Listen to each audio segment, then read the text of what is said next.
If such is the Emperor's will.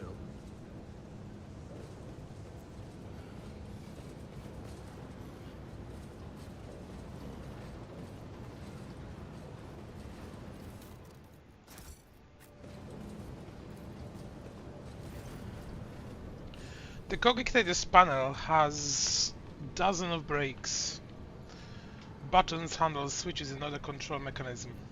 Let's view the log. You discovered a local data crypt with content collected by either previous operators or the machine's spirit itself. Using your access, you studied the archives stored on this Cogitator. Review the supply protocol. At first glance, the records look like a typical shipping report, but after further reading, it becomes apparent that the focus here is not ore or assembly parts, but arguments extracted from the living tech priest and spent mass, the flesh of the victim killed either during or for the sake of machine rituals. Review the production protocol. The log looks damaged, the lines are uneven, and some of the values seem impossible. After a few minutes of studying the records, you feel your head begin to swim. The stored data can only be comprehended by a twisted mind touched by chaos corruption. Review the Ascension Protocol. The record looks like a sermon of the Mad Chorus worshipper. The log, clearly written from someone else's words, mentions the heart that exudes virtue and the cradle that rocks the child of truth.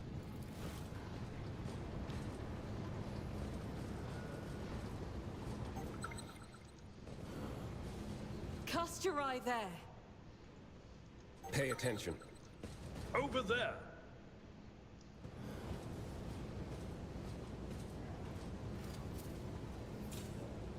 The Inquisition taught me many things.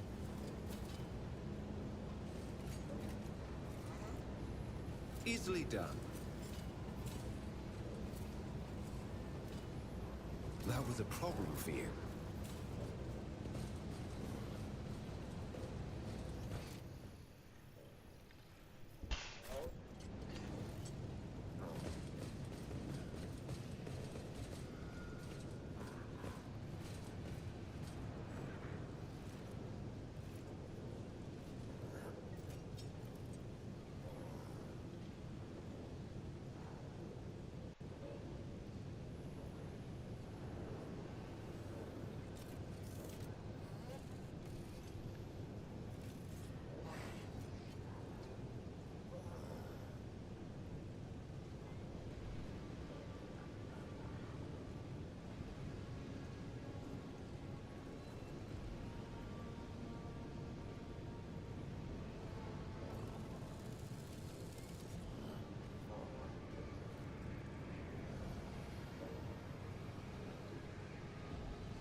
The system accepts the access code. The clicking of moving boards indicates that the door has been unlocked.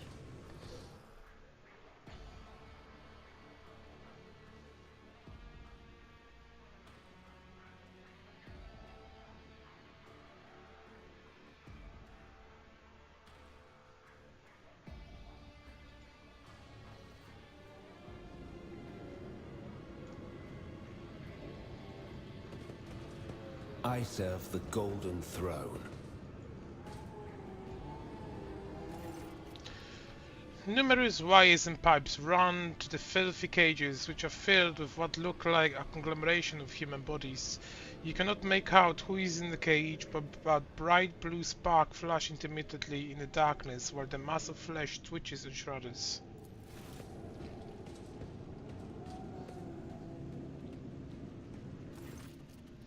Henry cast a scrutinizing eye over one of the cages before withdrawing his weapon and approaching to examine what lies inside. Look at the closest. Through the metal bars you see it's truly a pile of human bodies, or something that used to be. The monstrously deformed bodies have fused together in places while others were severed using saws and knives, leaving wounds seeping pus and slime. Wounds that are agglutinating and sprouting tendons. Rods connected to wires that run to a nearby cogitake or bristle across the flesh. One of the human heads turns to you. Mercy. Even attempt to speak causes the mutant pain, but he bears the agony and focuses on the words mercy. Make it stop. You examine the pulsating mass of flesh. The creature in the cage seems to be composed of several bodies joined together. You see no sutures or any other means by which the separate parts could have been connected. Among the layers of meat you can discern large knots of muscle, various limbs, exposed bones, parts of faces and entire heads. Only warp sorcery is capable of creating such an abomination while preserving its ability to live on. What is it? Henrik takes in his surrounding and once again fixes his attention on the content of the nearest cage. I'm beginning to have some idea. The Lex mechanic mentioned the inhabitants of the lower levels who had been imprisoned in their homes. He said some of them were brought here. The cultists did something to the poor people in their own home, and now they are studying the results.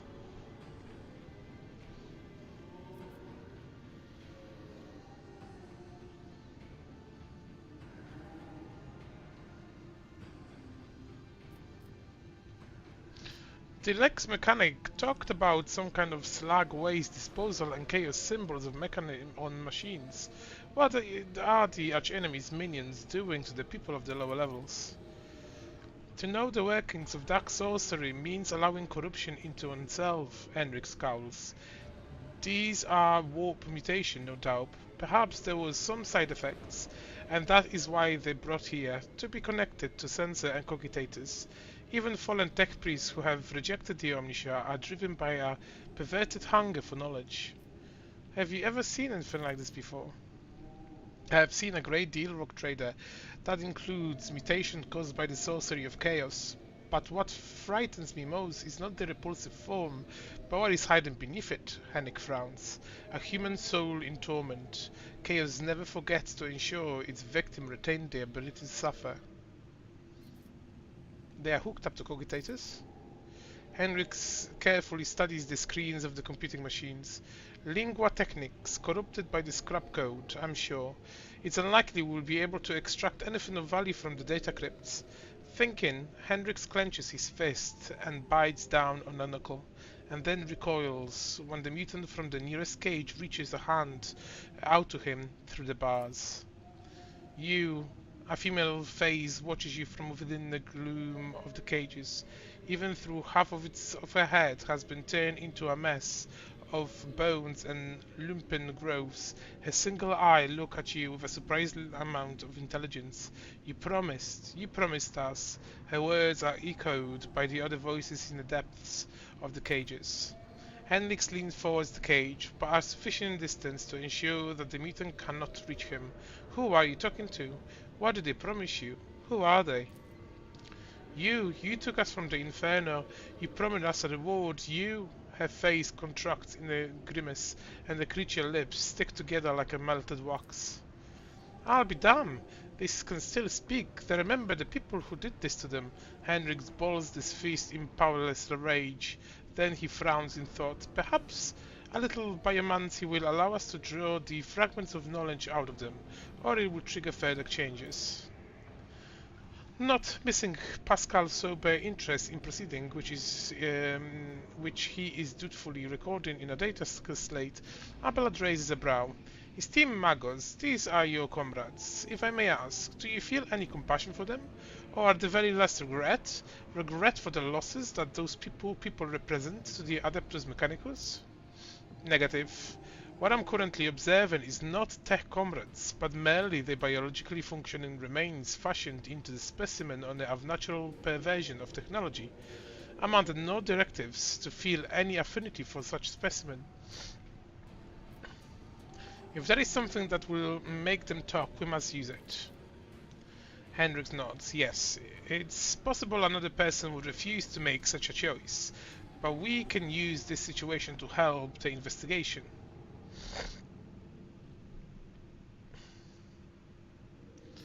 I'm not going to argue with you. It seems to me your mind is already made up. Hendrik hesitates for a moment, then closes his eyes and raises one hand. You are enveloped by an otherworldly chill. The mass of flesh in the cage suddenly rears up. The mutant wrenches open its gluted together lips and begins wailing frantically. The shrieking is echoed by a chorus of fouls and tortured moans coming from the neighboring cages. The mutant changes before your eyes. The tumors recede like a ebbing tide, revealing an emaciated female face twisted in agony. The woman gasps for air, stretches her now mobile neck, and exclaims, "Liar!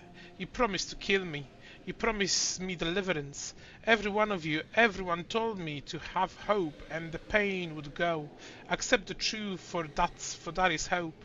My only hope is to be freed from this pain. Please make it so. Make it." A lump of flesh behind her head shudders and sends out smooth, fat tentacles that covers her wailing face and drag it into itself. You feel the pressure in your ears. From the cage you hear a steady, almost imperceptible sound that fills you with despair and horror. With a sigh, Henrik lowers his hand and looks at what the creature within the cages has become. A wealthy, gleaming mass of meat and gristle that no longer bears any hint of its human origin. It pulses vigorously. And this is the lamentations of dying people. No, not just that. What is said about hope sounds like a lie of chaos, which is used to take root in the weak minds. I believe the corrupted tech priests repeated this phrase like an echo of what had been instilled in them. Whatever the cult of the Final Dawn is planning, false hope is a key component to the plan. It's a lead, a small one, but still a lead. That's that then. But do you know why that bothers me, Rock Trader? The number of people here, there are too few. The lower levels of similar manufacturings are inhibited by millions. What happened to the rest of them? Henrik shakes his head. I know I won't like the answer. Let's go. We still have done what we came here to do.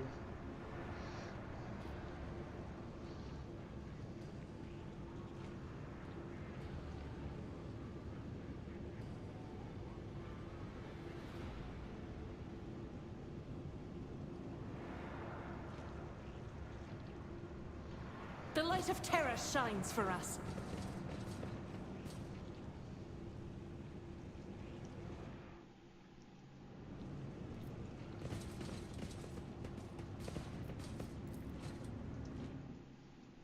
The screen of this cogitator shows a scrolling light repeating Technolingua, starting at the obscure symbol given to you. A headache. The screen of cogitator shows a scrolling line.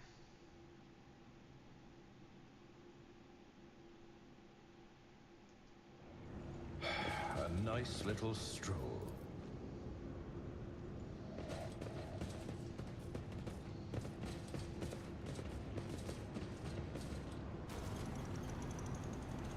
Executing request.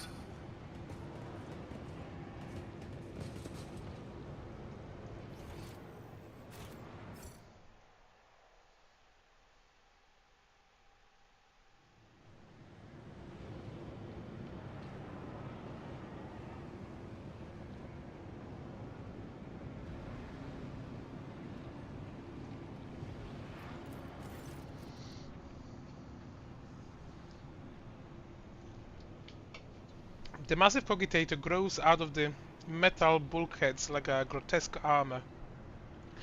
A hollow roar sounds from the deep within the metal housing. Whatever spurred the computer into action has enough power to supply a small command center. As soon as your eye fall upon the cogitator, you feel a tingling in your temples. Every nook, every component of the machine radiates a sense of wrongliness. One that is difficult to explain, but no less probable for that. It is as thought construct itself defiles the laws of physical and perspective. Hendrik makes a warning gesture, his voice ringing slightly with tension is threaded with disquiet. Stop, Nettis. That is creation of the archenemy. Don't go near it. You have done enough for me and my mission. Don't put yourself at risk now.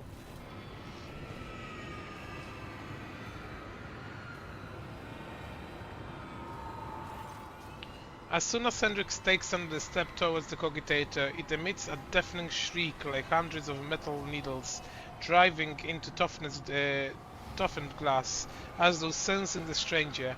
Wincing, Hendrik approaches the control panels and bends down towards the screens. Despite the heat clogging the room, you feel a nice cold breeze. Hendrik is clearly using his psychic abilities to try to fend off the pernicious effect of the Chaos artifact. The Omniscia Grace has not touched this object. This mechanism was not desecrated but born flawed and unnatural. Iron must profane. Pascal uncurrently produced a data slate. Initiating observation log. Let not fear stand in the path of knowledge.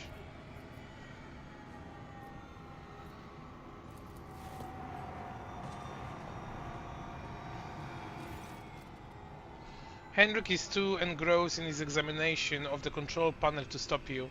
You draw closer to the side section of the cogitator housing, which has several thick cables running from it. With each step towards the flickering screen, you feeling that the cogitator is watching you with a rapidly blinking eye grows stronger and stronger. Up close, you see that besides buttons, switches and toggles, the cogitator casting is also covered in a strange writing. The cogitator displays a wall of text on his screens. The strings of symbols is a senseless mixture of numbers, formulas, and unfamiliar characters. There seems to be no logic to it, and yet there is no doubt that the cogitator is computing calculation on a prodigious scale.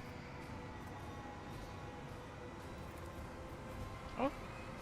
On glance, it is enough to tell that these are the Chaos runes, within which lurks a grim threat to mind and soul. You hastily avert your eyes, trying to wipe the foul symbols from your mind. A bundle of cables is coming from the broken side panel of the cogitator. They were clearly added after the machine came off the manufacturing production line. The wires snake along the floor and disappear inside the maintenance hatch that leads somewhere down below. You step backwards, and suddenly one of the cogitator's screen changes color, becoming a bright yellow. Your eyes are helplessly drawn to the billow's hue.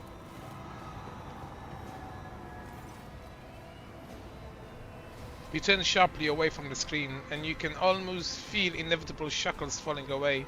The realization comes at a moment later. You were not fighting against your own curiosity, you but against someone malevolent will, which has now lost its hold on you.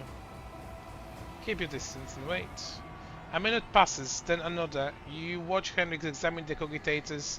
His eyes scan the screen, his hands darting from the reel to the lever, sometimes hovering uncertainly over the next switch, which immediately receives a coating of frost. At some point you hear a voice, almost a whisper, barely audible above the clanging, roaring machine. Sacrifices. More and more sacrifices every minute. Henry looks at you, his eye darkened now, appearing almost black in his white face. Hectacom determinus, the womb of this cursed machine is down on the lower levels. The auxiliary enumerator controls the system for delivering molten waste onto the manufacturing main building. This cogitator is fueled by the energy harness from thousands of people who are flowing beneath our feet as slag waste as we speak. But I cannot even imagine the reason for sacrificing all those people. It's inconceivable. Now, We know why the Fabricator Ancestors prized this monster so highly. The cursed tech priest and his associate created something that went beyond the limits of omniscience power. This machine is designed to process myriad possibilities using warp sorcery. It has almost finished its task. It predicts the future, Natis. How is this even possible? Do not attempt to gain any insight into the essence of the machines corrupted by the archenemy, at least not if you value your soul. I have encountered the heretic's machinal abomination before. To truly fathom their nature is to allow a particle of death into your heart. Hendrik is silent for a few moments. But the fruit they bear, no matter how abhorrent the instruments, the fruit they bear could be useful. Hendrik stares slightly incognito at the screen. Yes, let's allow the machine to finish its calculation. I wish to know what precisely the good minions were so desperate to see in the future. Perhaps, if we were to increase the power, it would be finished sooner.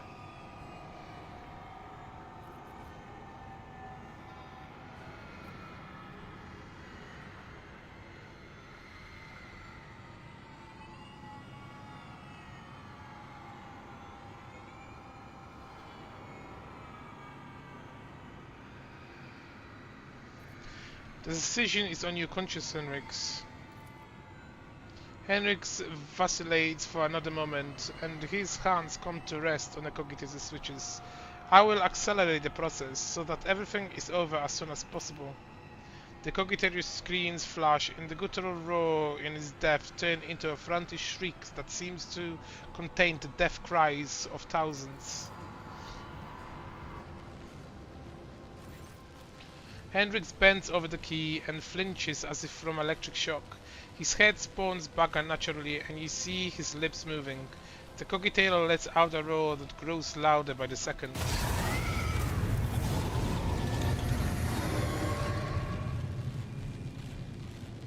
Close ranks!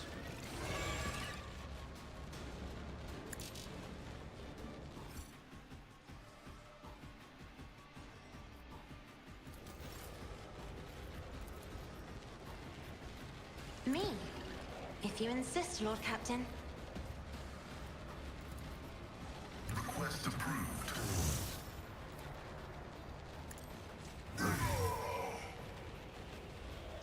Reading damage to bulk.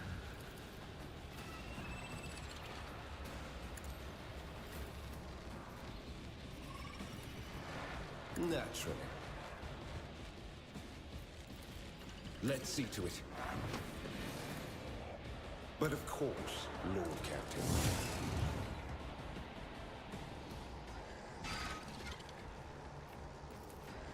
Let's see to it. For the throne's glory.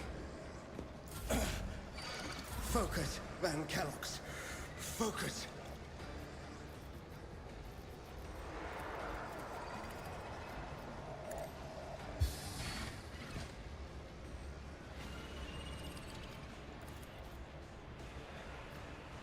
Isn't this a job for the serfs?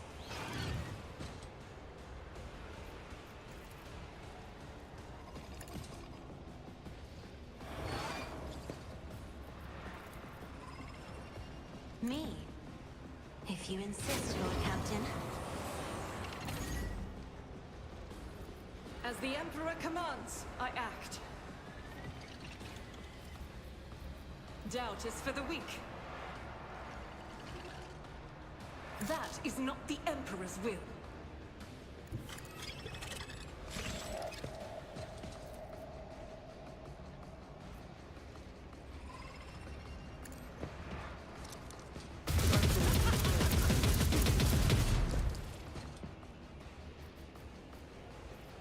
I'll do it.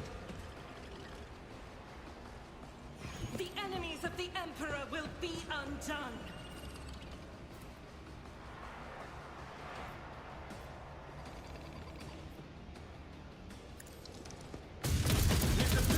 But not by much!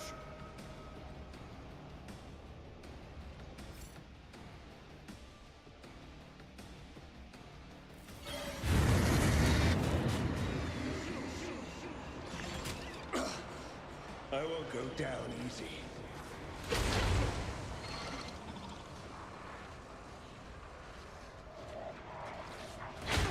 Dare you!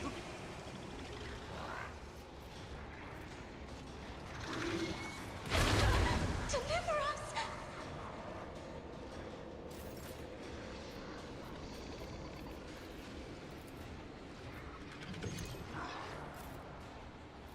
As the Emperor commands, I act. This is why I was chosen. Faith without deeds is worthless.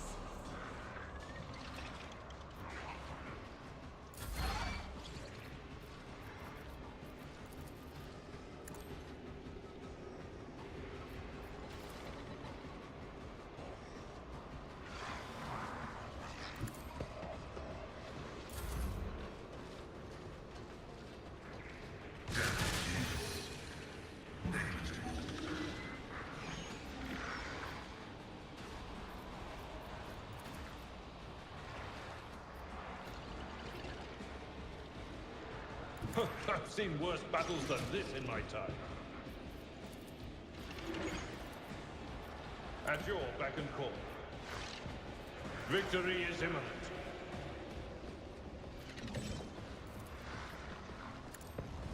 An exemplary strike. Careful now.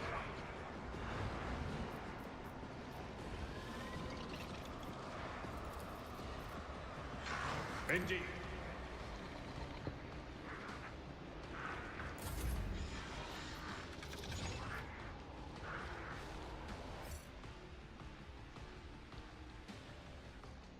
Let's see to it. Oh, my ears are ringing.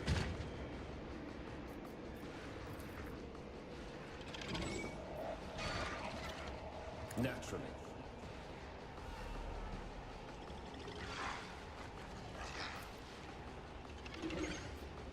But of course, Lord Captain.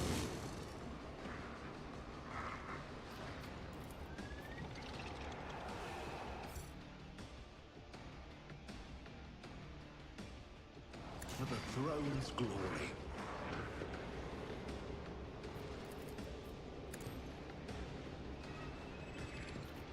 Let's see to it. I won't object to it.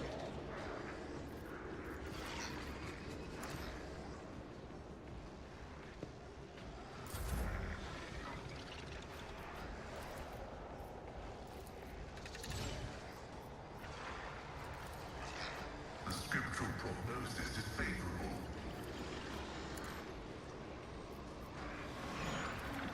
The Omniscient knows all, comprehends all. My vow is to serve.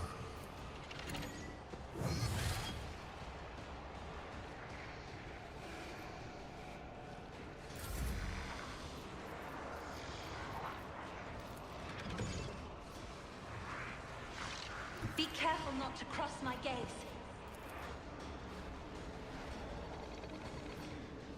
I'm not accustomed to being ordered around.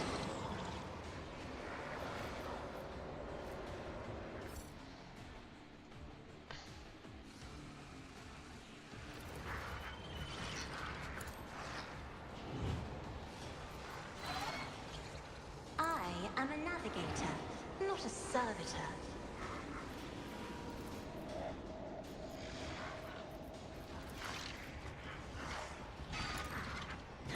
You don't frighten me!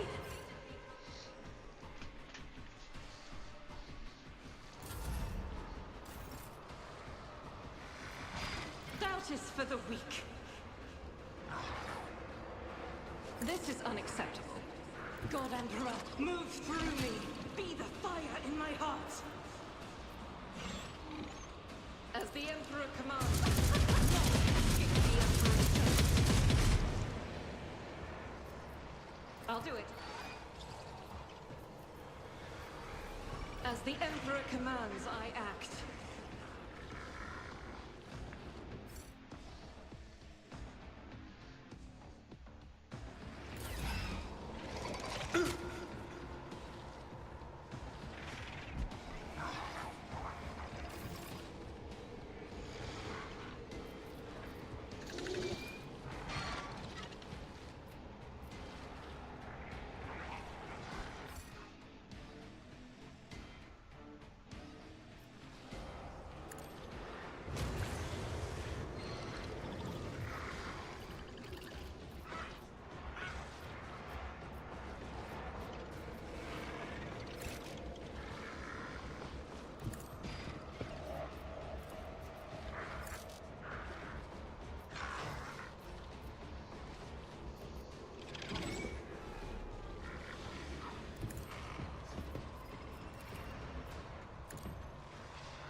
Let's see to it.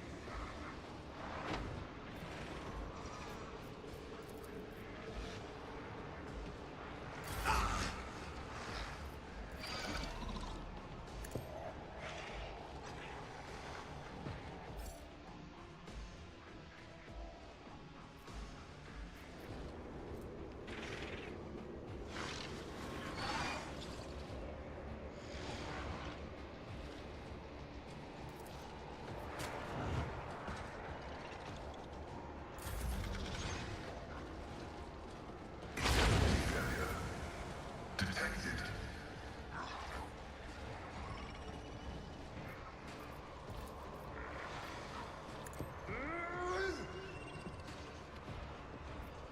At your beck and call.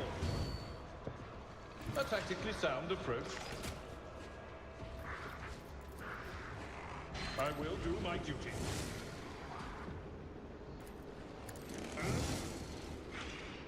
Someone else can do this.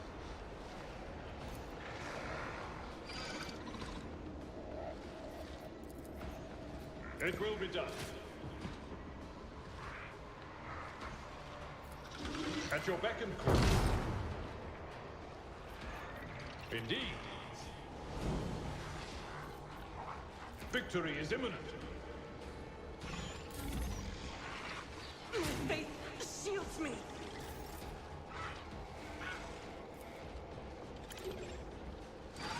Your reckoning is due. Not sanctioned to do this.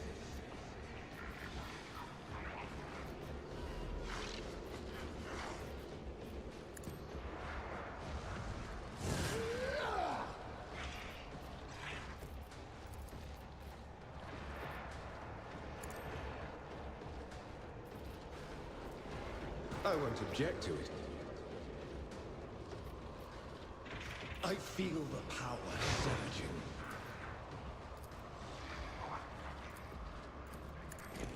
I'm done with this one. High momentum.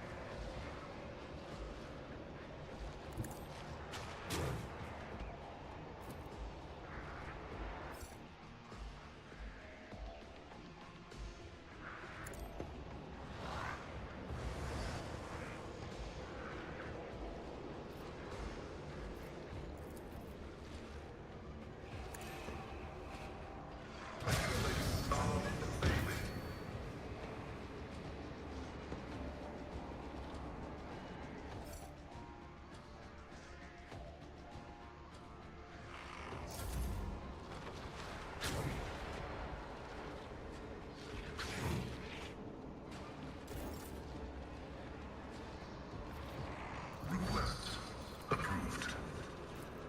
Running binary override.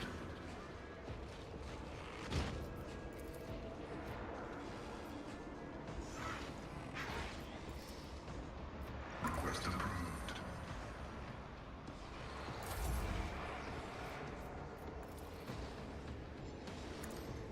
Try to die with grace, at least.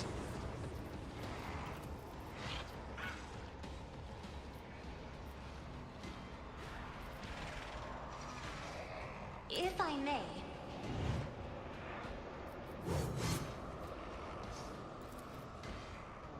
Isn't this a job for the serfs?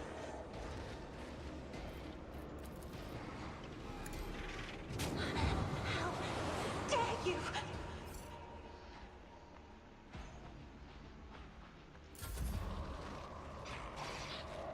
Someone just hit the ground.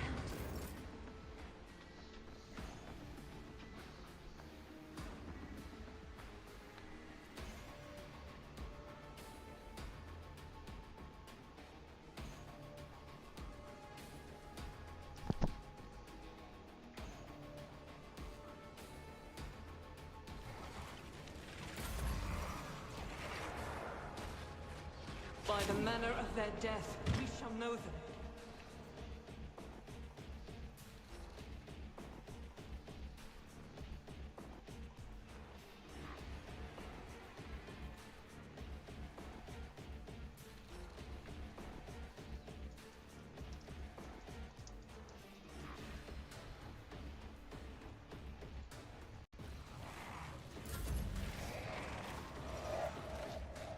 We're at a tactical disadvantage.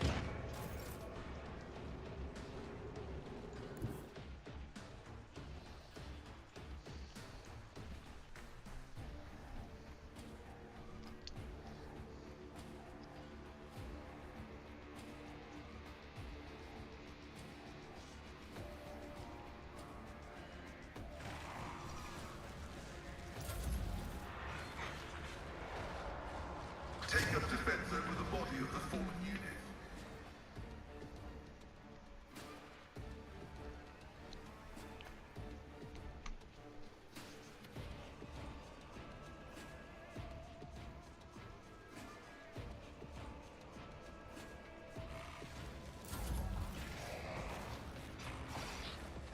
The battle formation is broken.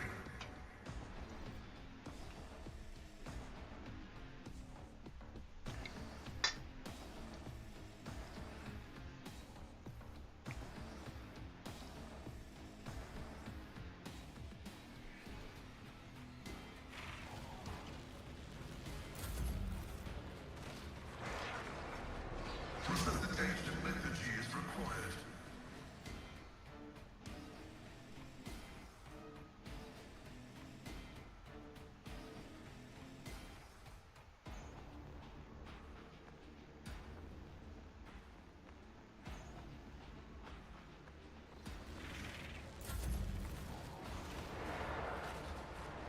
Take up defense over the body of the fallen unit.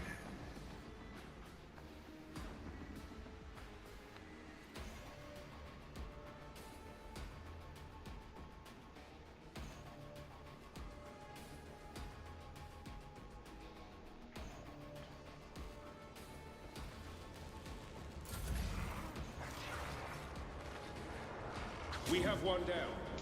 Oh my god, really? Just freaking parry it. Dodge. Do one or the other.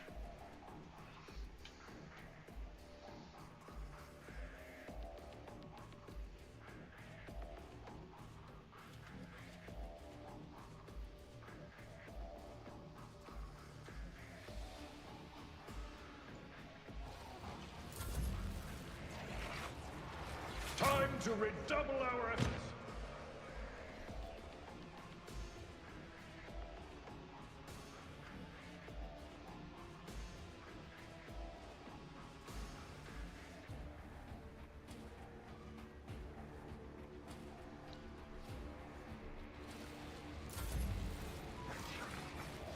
Injury is not like an a 100% excuse to shirk thing. one's duty.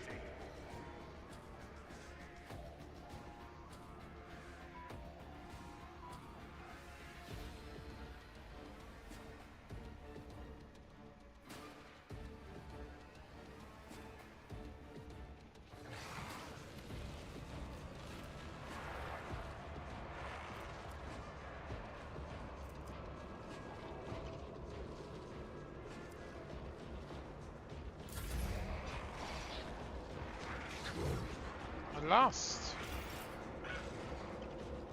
Guided by faith. Doubt is for the weak. I refuse.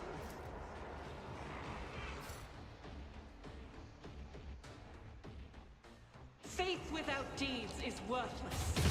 Eradicate it.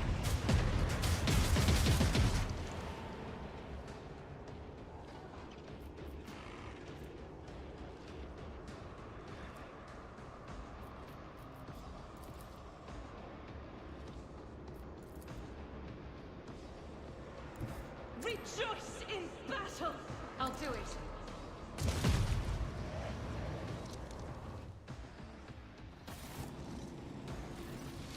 Henry goes back to the broken down cogitator, spends a while examining the instrument panel, and then disconnects a component resembling a data crypt, which he quickly stows in his cartridge belt.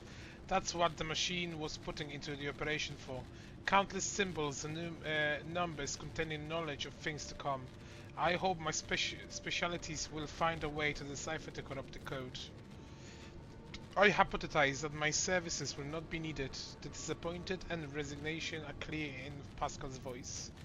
You are correct, Magos. I am grateful for the help, but unfortunately I must conceal the fruits of our labor from you. Henry glances around the hall.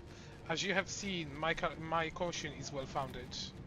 Pascal Vox lets out a heavy static laden sign. Restriction recognizes as valid. I saw something happen to you, Henrix. What happened when you touched the machine? Henrix jerks his head and waves away the question. His movements sharp and unnatural. We'll talk about it later. But right now... Henrix's eyes settle on you. I must thank you, Nethys. Without your help and cooperation, I doubt I would have reached the depths of Kavagyama and led the truth behind my agents' dispatches and reports. I would never have ended up here, and I would never have succeeded in hampering the cult's activities. Dare I hope, esteemed interrogator, that your keen interest in this von Valenci's world has been satisfied? Oh, apart from the fact that the world is still seized by the arch-enemy's corruption, its populace is infected with heresy, and the one's sacred machine is manufacturing have been turned into a weapon against humanity, quite satisfied, yes.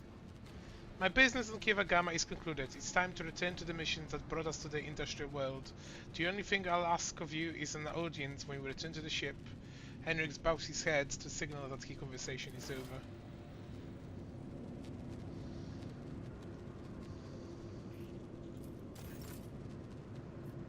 Do you require... I'm at your service. This wound will make a fine scar. Let's patch you up. You have When my the thanks. faithful are idle, heresy grows. My frail organics required it.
Carry the Emperor's will as your torch.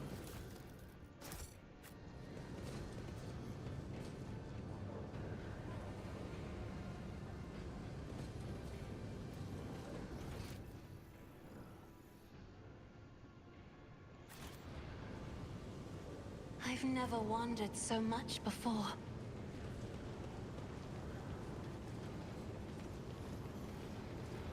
Attention to detail is the key to success.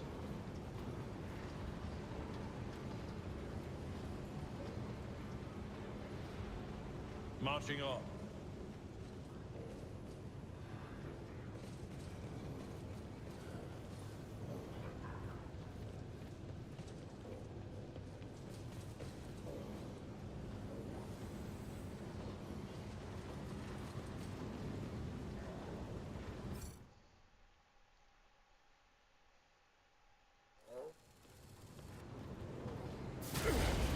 Scorn the pain.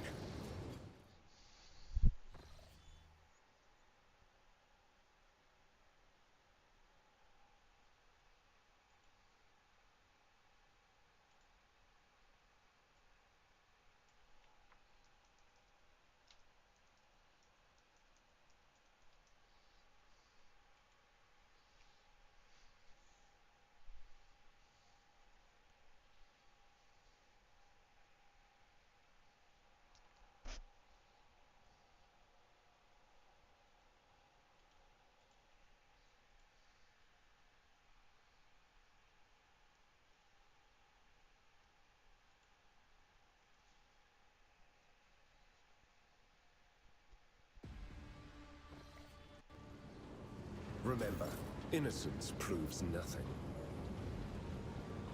My mind is focused.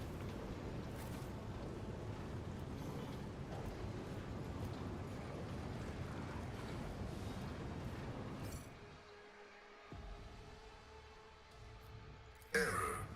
Making adjustments.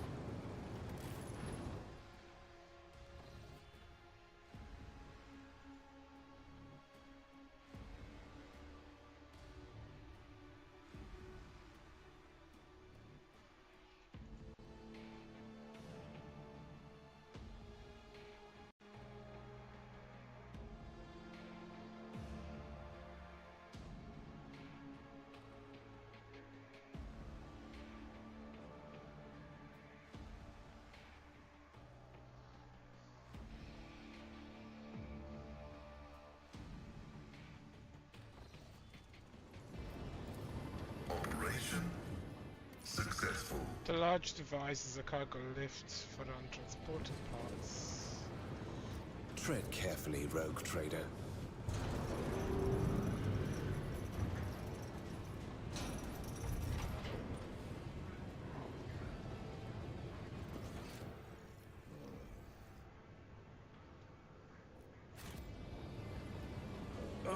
This master-crafted patella augment is not fit for a servitor.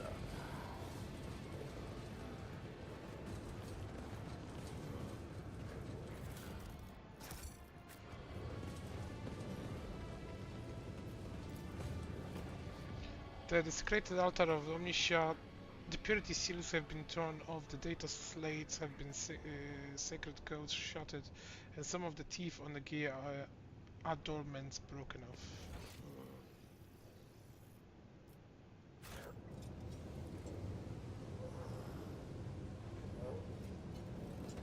Let's proceed.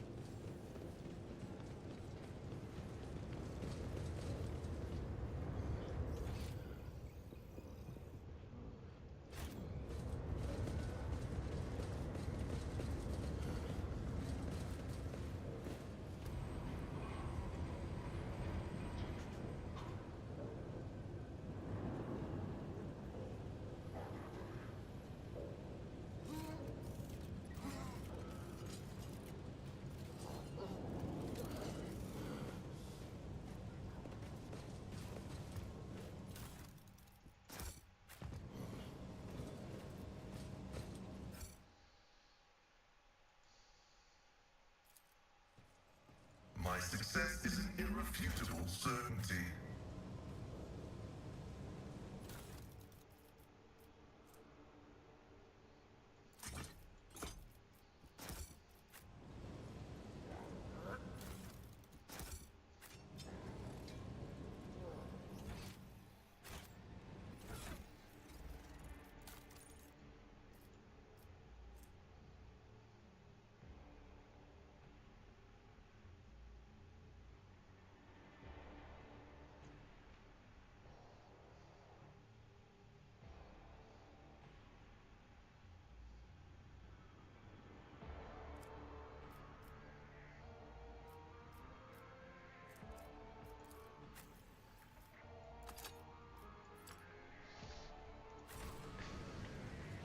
Light of terror, guide our way.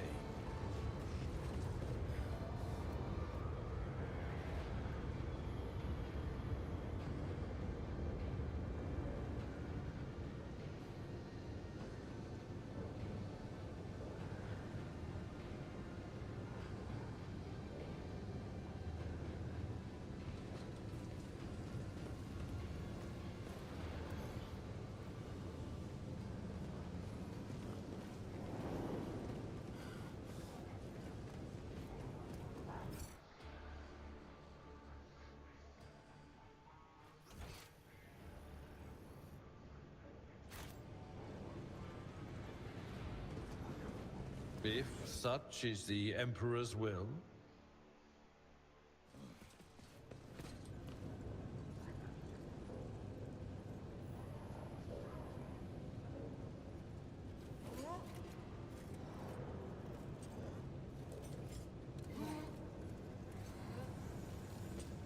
Let us see what I found.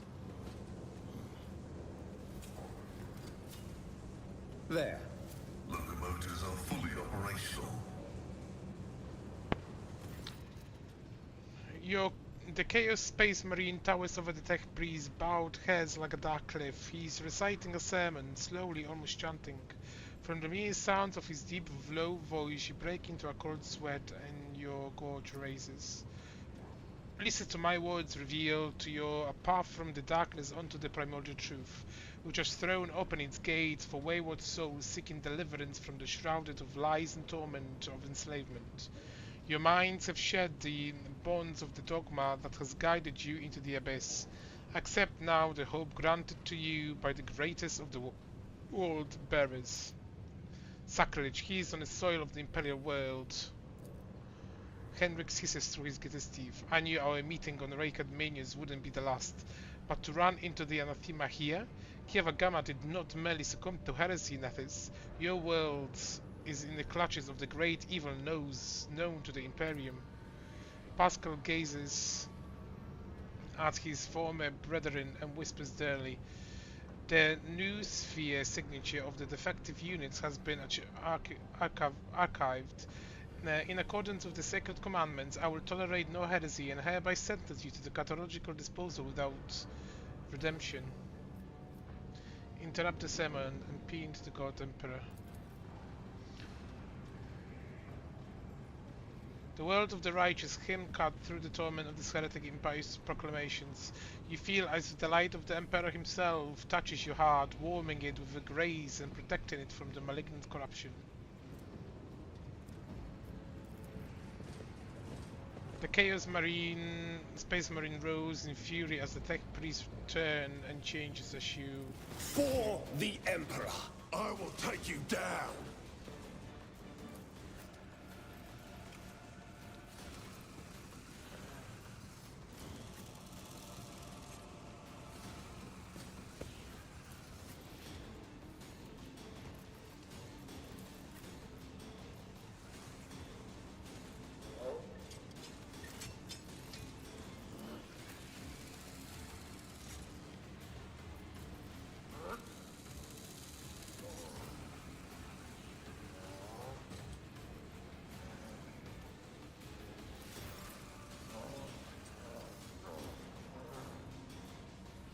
Me?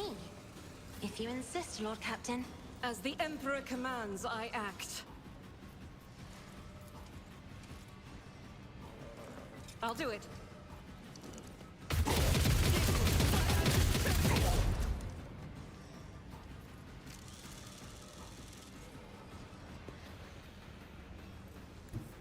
The enemies of the Emperor will be undone.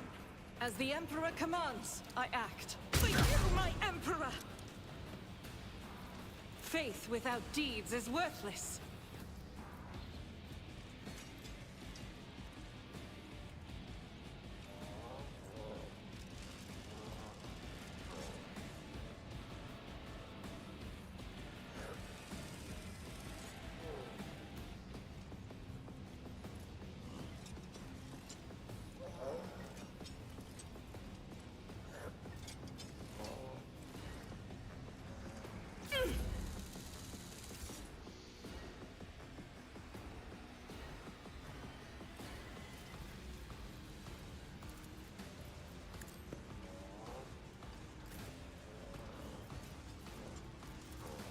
Naturally.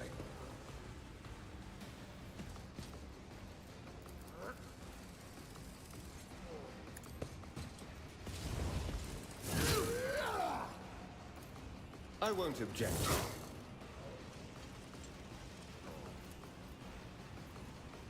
But of course, Lord Captain.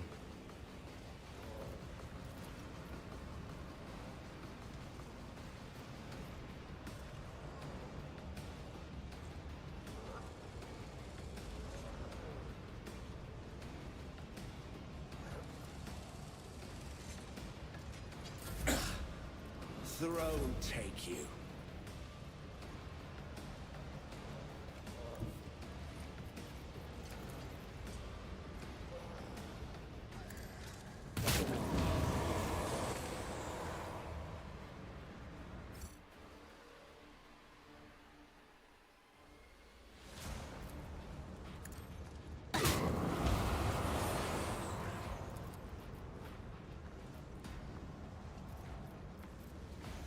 I'm a navigator.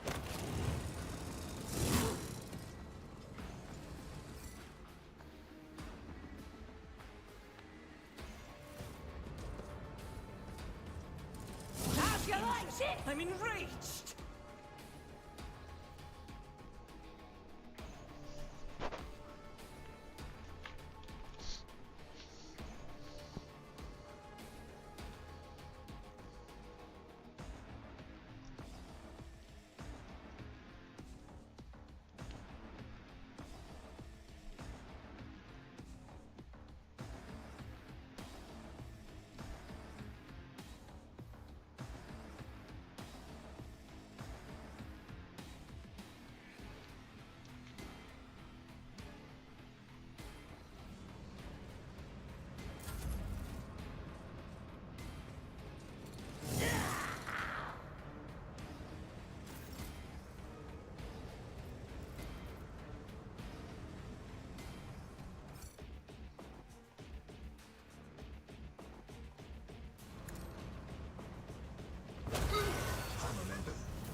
God Emperor, move through me!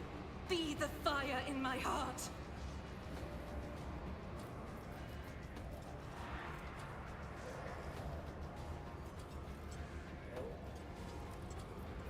I'll do it. As the Emperor commands, I act.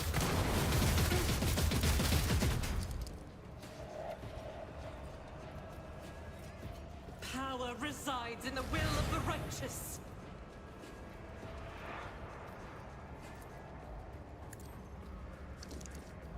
Each strike is a prayer.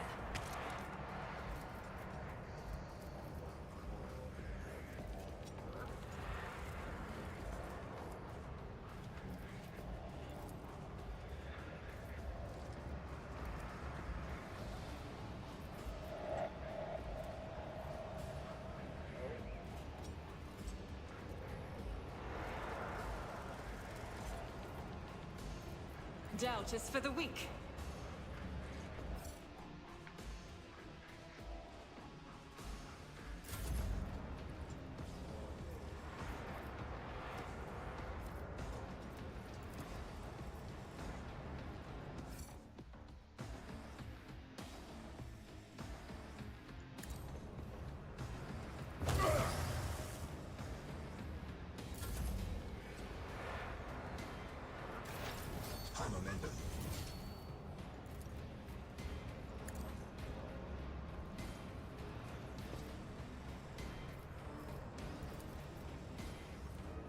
My vow is to serve. Request approved.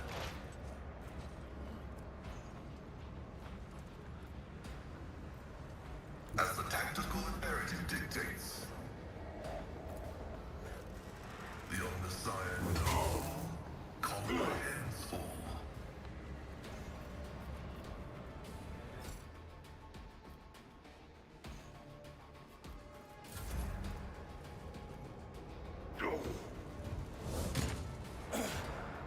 Focus, Van Kellogg's. Focus. Our zeal gives us strength.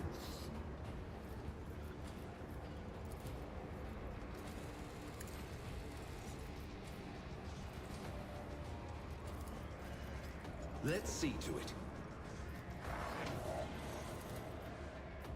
Someone's death wish is mine to grant. Naturally.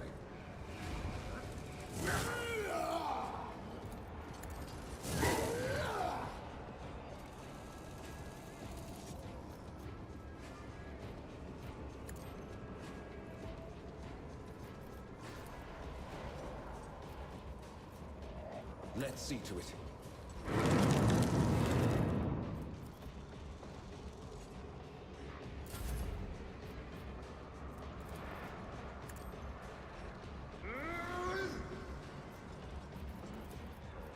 At your beck and call. Target well struck. It will be done.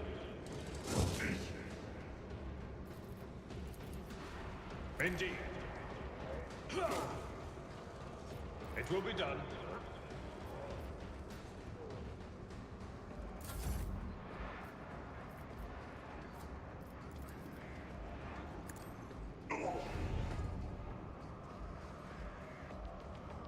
I have read tomes of military tactics.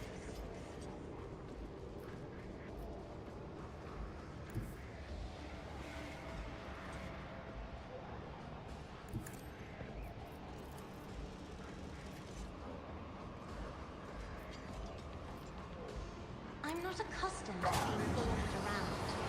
Manageable. Me?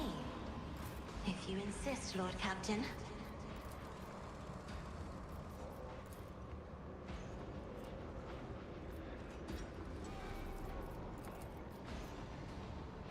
But of course. I've suffered worse.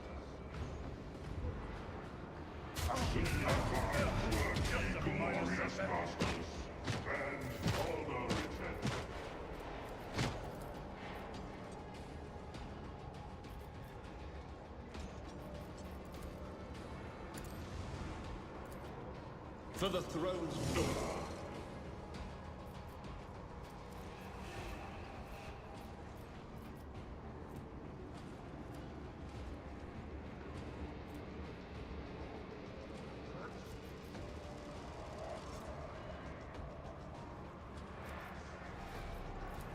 Let's see to it. I won't go down easy. If I may.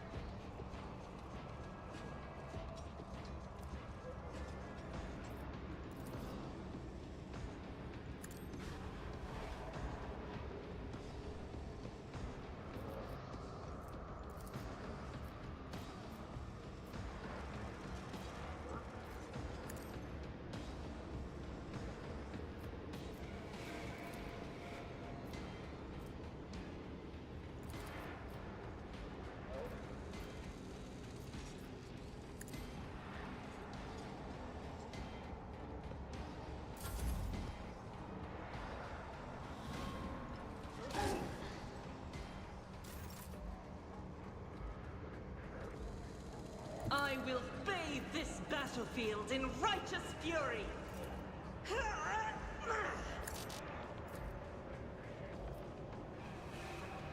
As the Emperor commands, none can escape the Emperor's judgment. Your seneschal is always there for you. This wound will make a fine scar. Your assistance is much appreciated.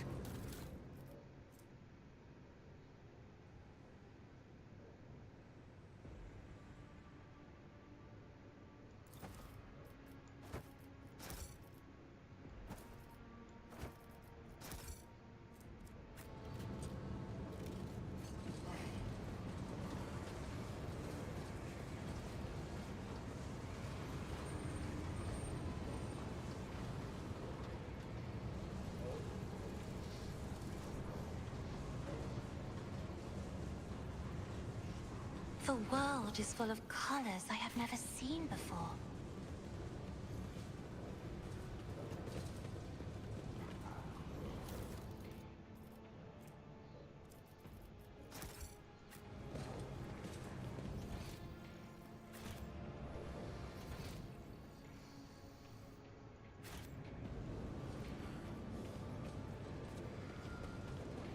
Fascinating stratagem.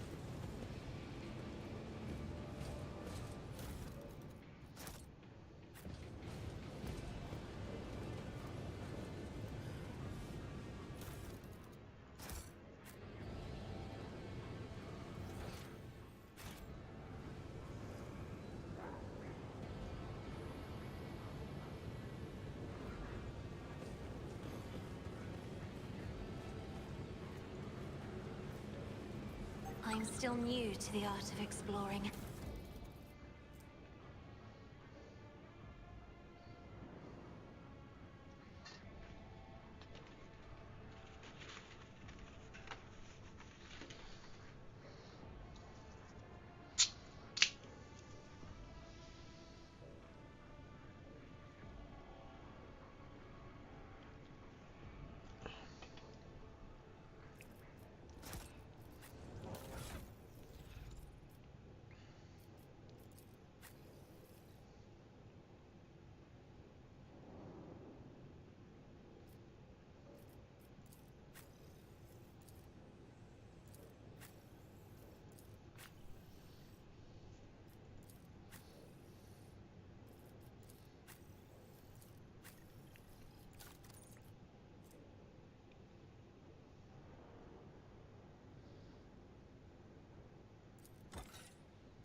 This explorator is blessed with multifunctionality.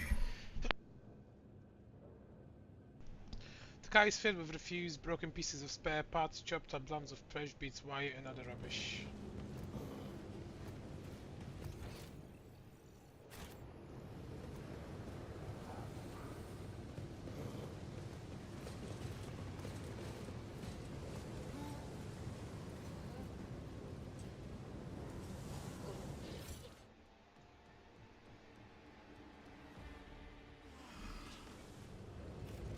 I'll take it from here.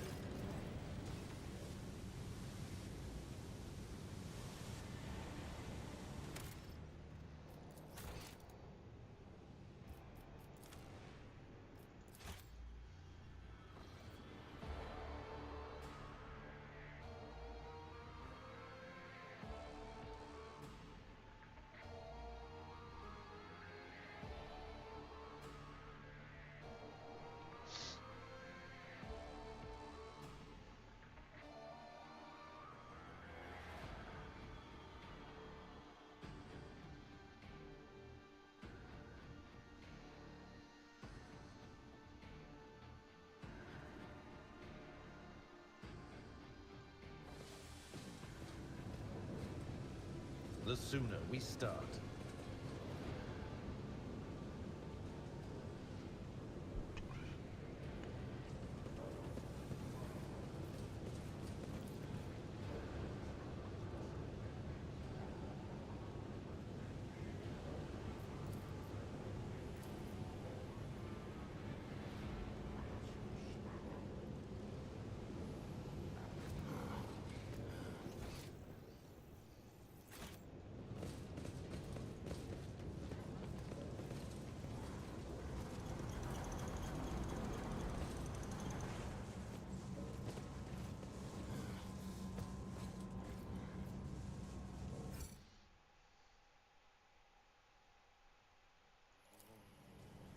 The machine god grants the insight.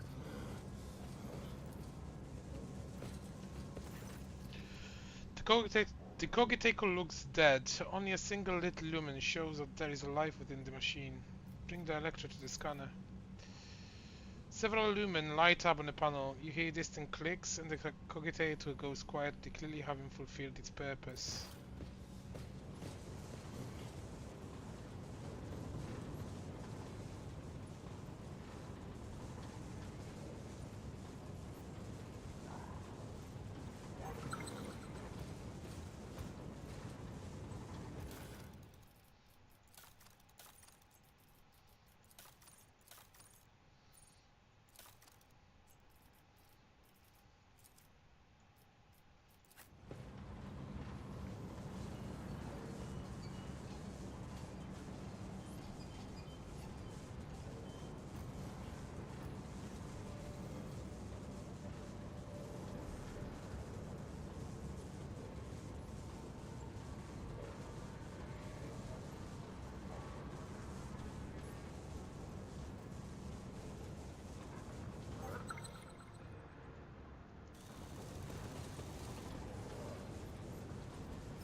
Blessed be the road that we take. Look, over there.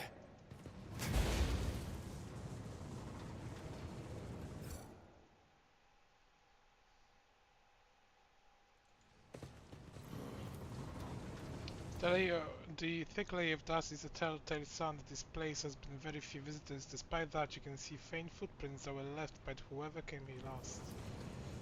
The old research cogitator unpowered. The towering furnace, with its scarlet lights, fills you with awe.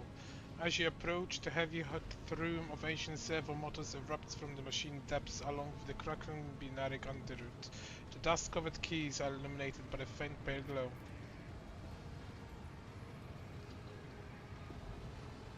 Inputted code to disable the gas supply. The long binaric thrill from the gas of the furnace triggers a wave of quiet clicks coming from the direction. Ensemble traps. The furnace responds with a short binary signal that evokes the mechanical rustling or uses switches. Request Theodora data. Rumbling build up in the bowels of the furnace, growling stronger apiece with the sound of the engine motors. The rumble is echoed by the screeching of metal gears and the clinging of unknown mechanisms.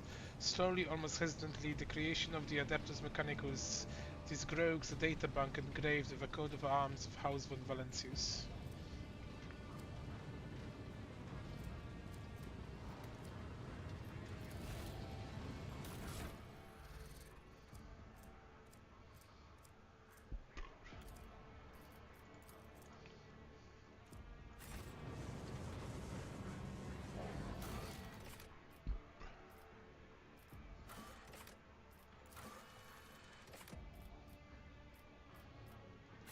So shall it be.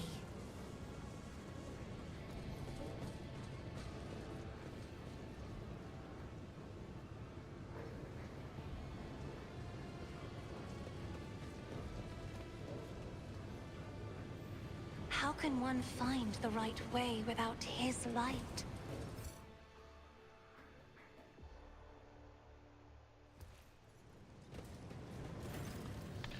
Tech Priest tears himself away from the reading his data stations look up at you.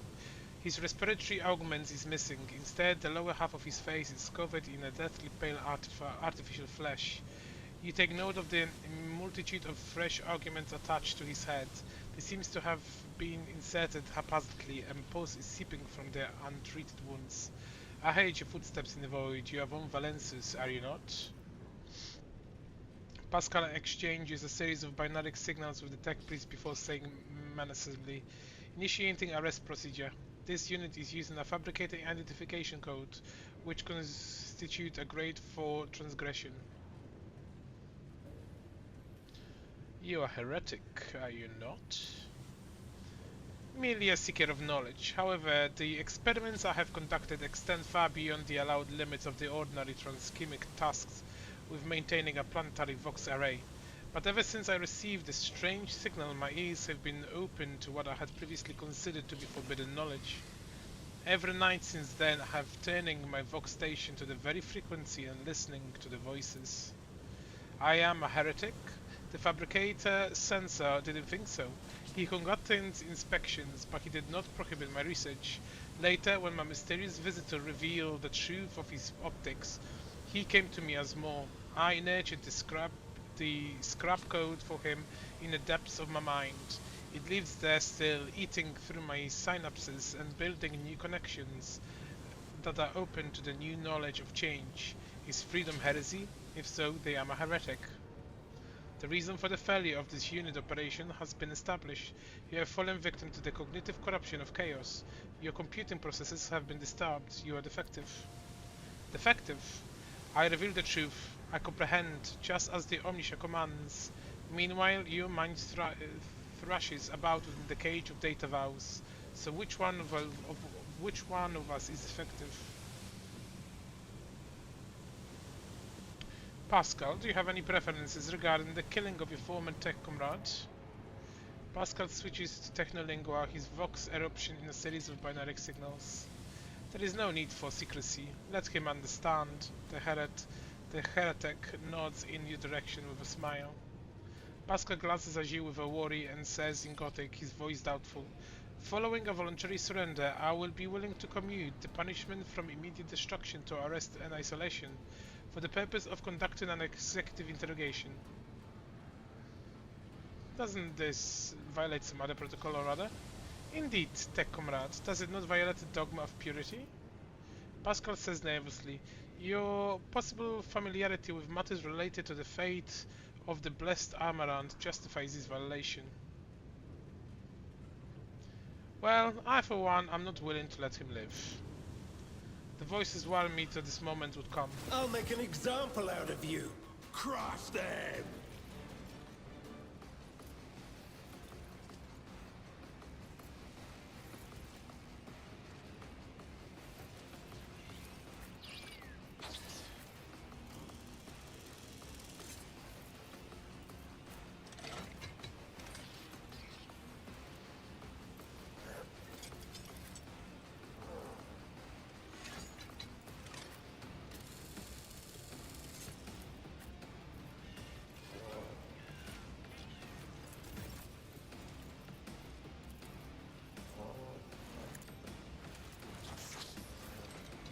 Faith without deeds is worthless.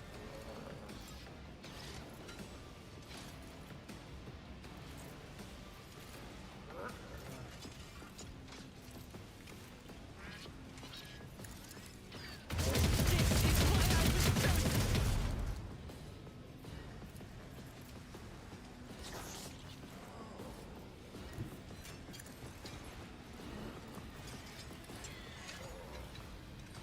I'll do it.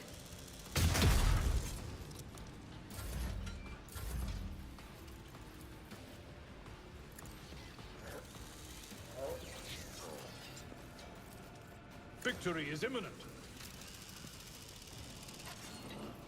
At your beck and call. Grey hair, sure hair. Indeed. I will do my duty.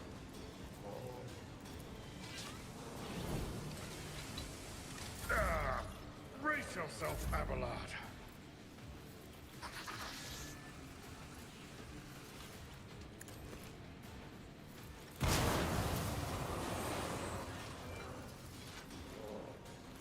I am a navigator, not a servitor.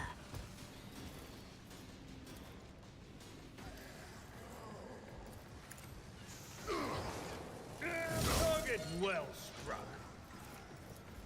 Isn't this a job for the serfs?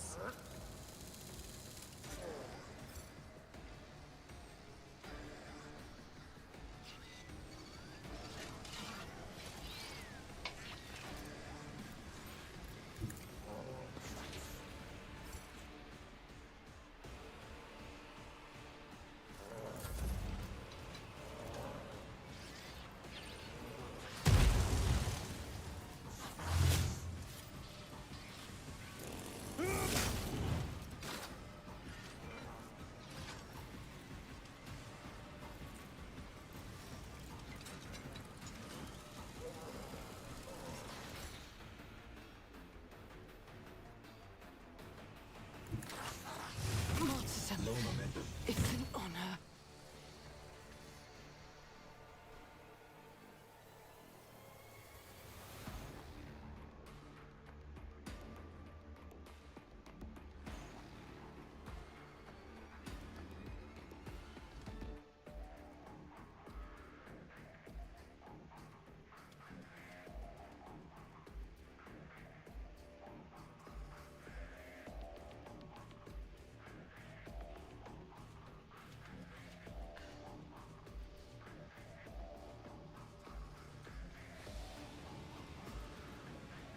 Rejoice in Only in battle! death does duty end.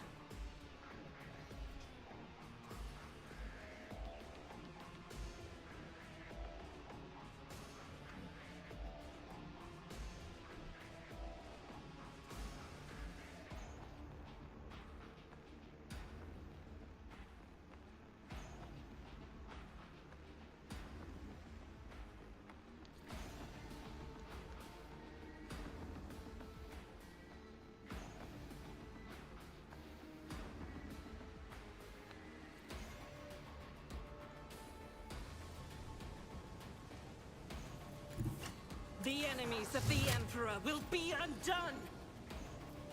As the Emperor commands, I act.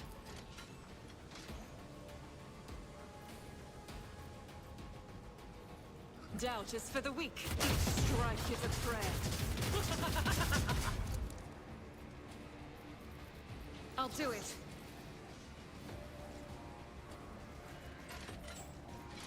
As the Emperor commands, I act.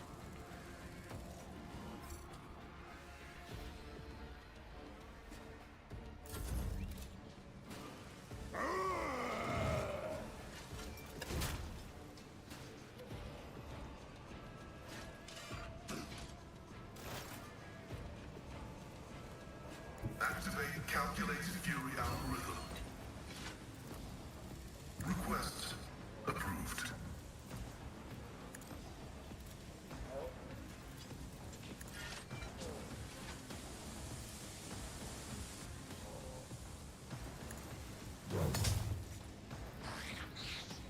Request denied.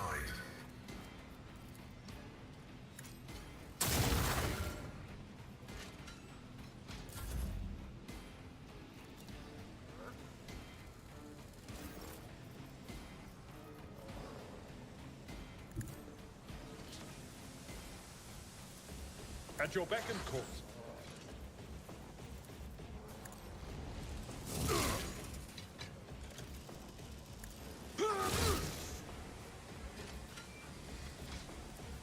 It will be done. An exemplary strike.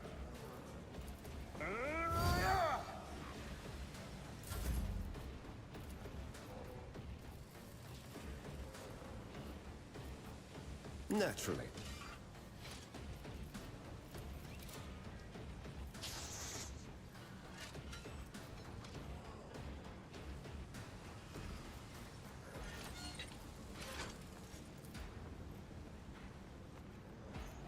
Let's see to it.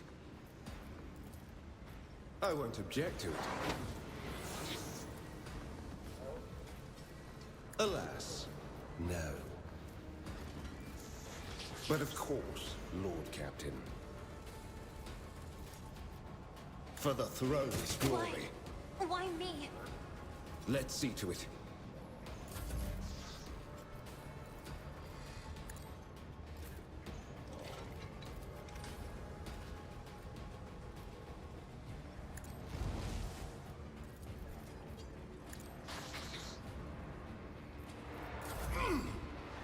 Vengeance will be swift.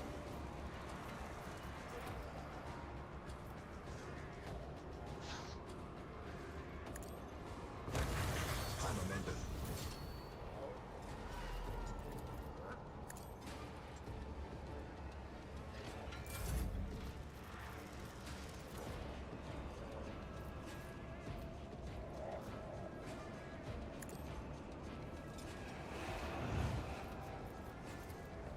Me?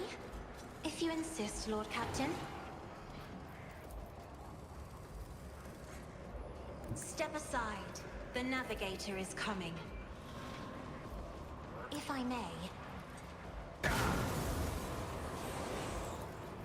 I'm not accustomed to being ordered around. Duty demands.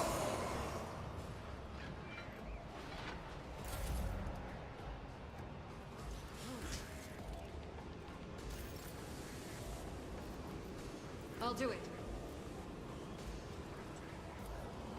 As the Emperor commands. For you, my Emperor!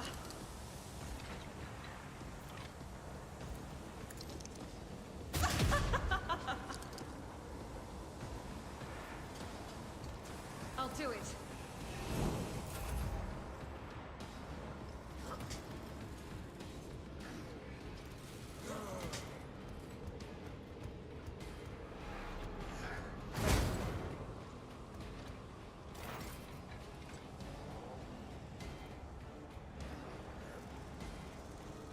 Explorators know one route. Forward. My vow is to serve. Running binaric override. The Omnissiah knows all.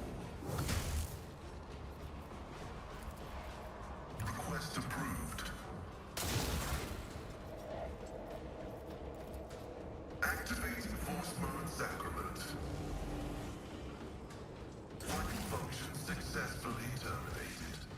Pascal stands motionless as he stares at the heretic's corpse.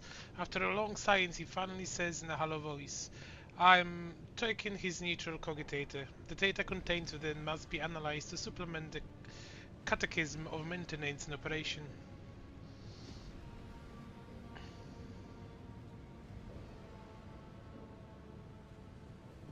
Do you intend to pull this thing off of his head? Revolting. What is it contagious? Request denied. The value of the data justifies the risks. Pascal leans over the corpse, activates the sampling tool on one of his mechandrides, and plunges into the tangle of arguments covered in the Heretic's skull.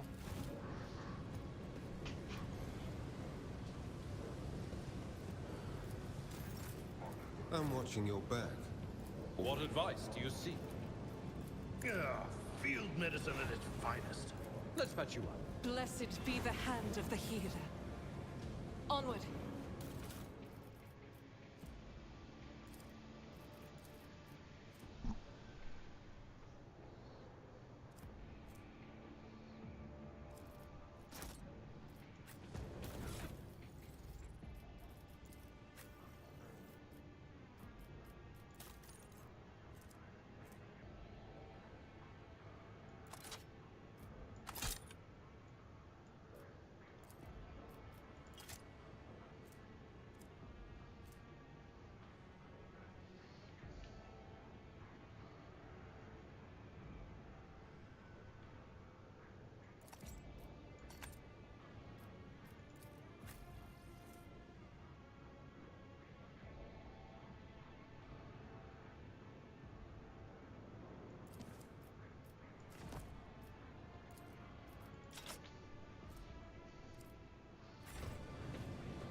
A nice little stroll.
Do I detect My doubt in your warp voice? sight reveals something.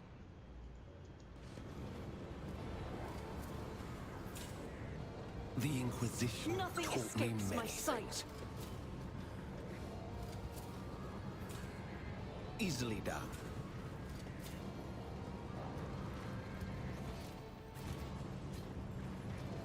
Oh, this master-crafted patellar augment is not fit for a servitor. Upon noticing you, Cubist Delphin strategy straightens. You hear the clanging and groaning of metal as if pitons and bearing in the fabricated Celsus argument's body have fused together. Repellent scraps and screeching function punctuate his speech. You, the probability of navigating your way of reaching the inner line was negligible. The primordial tube guards me and my work. Then why is it that your variable has yet to be eliminated?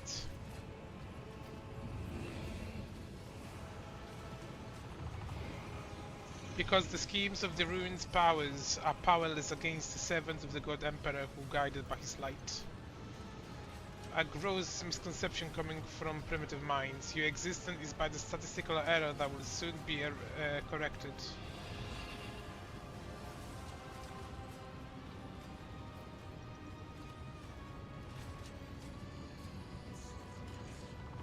Why not just kill you along with your minions and be done with it? I would not count on such an outcome, although probability recalculations show that even your unforeseen appearance and disappointing resilience can save progress. Where else would I have found a suitable specimen for practical testing? The fabricator sensor straightens his back and shoulders. You hear a moaning hum as if from some powerful turbines, followed by a heavy footsteps and a grinding of metal against metal.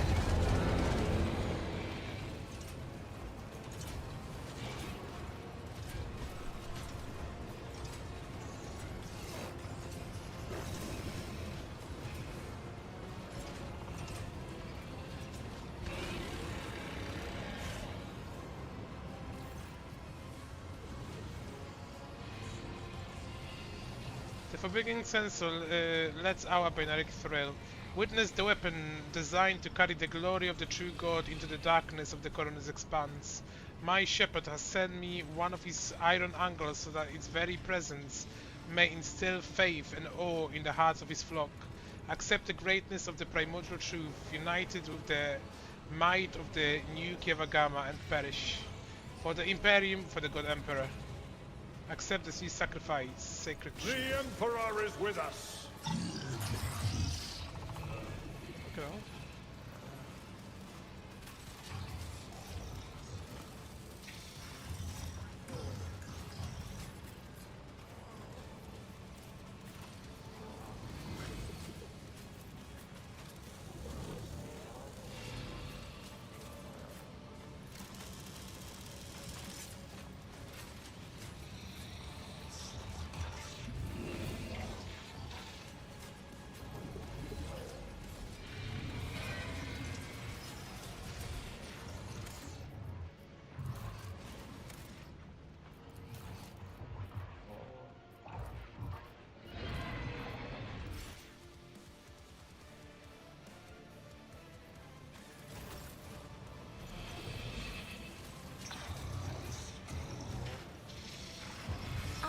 I'm a navigator, not a servitor. Indeed.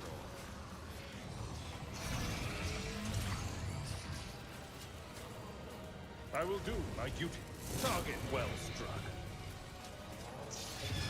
At your beck and call. It will be done. Just a minor setback.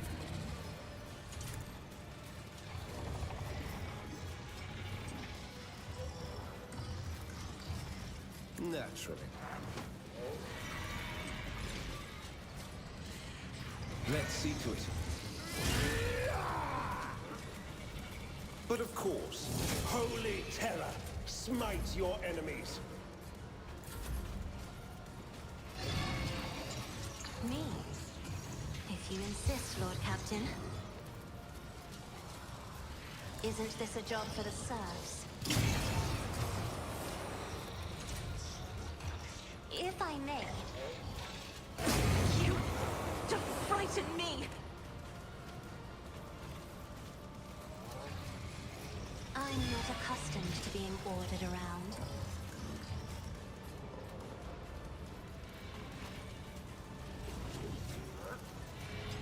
Me? If you insist, Lord Captain.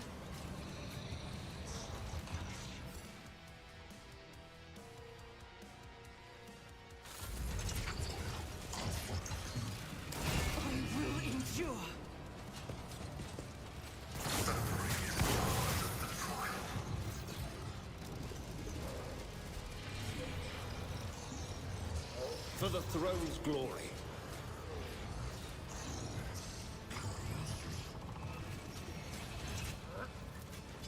Let's see to it. Naturally.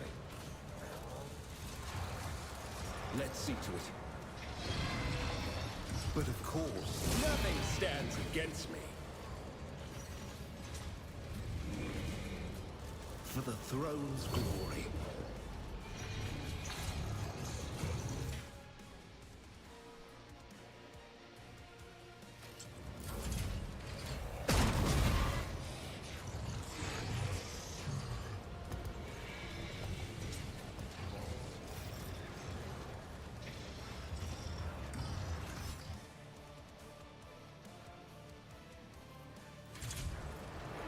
At your beck and call. Grey hair, sure hair. It will be done. Indeed. Target well struck. I will do my duty.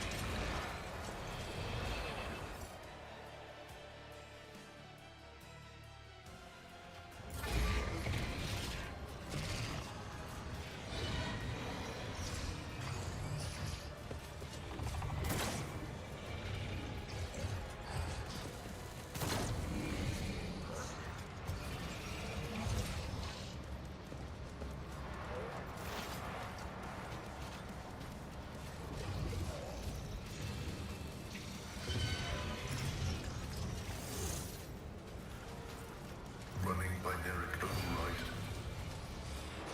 My vow is to serve. The scriptural prognosis is faithful.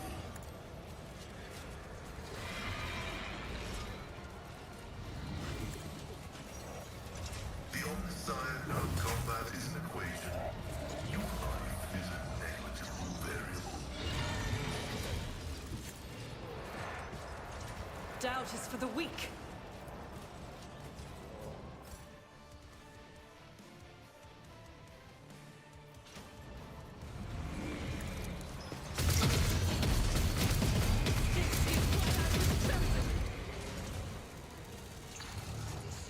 Ministration is a holy task. Faith without deeds is worthless.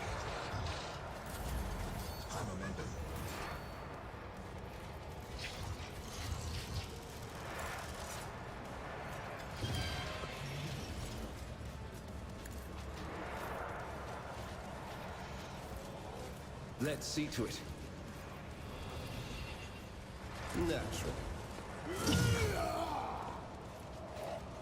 Let's see to it. I feel the power surging for the throne's glory.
Emperor, give me strength.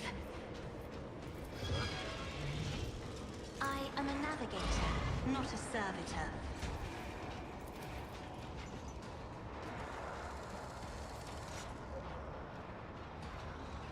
If I may.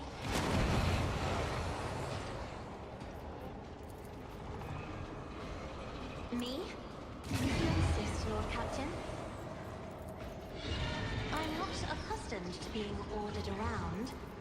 Isn't this a job for the serfs?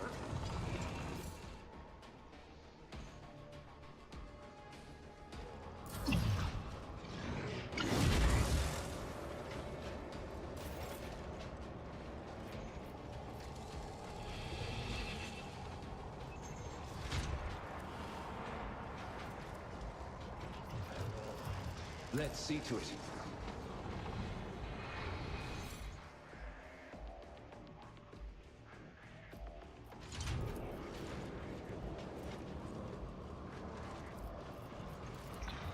Naturally. But of course, Lord Captain.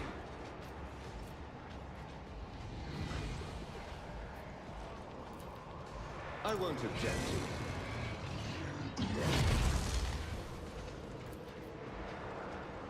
Let's see to it.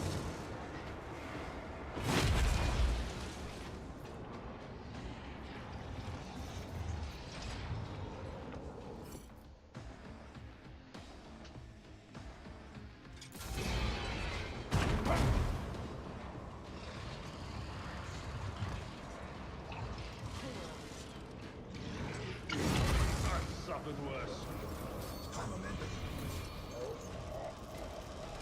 Victory is imminent.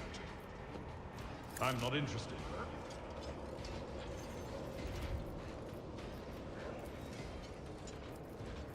At your beck and call.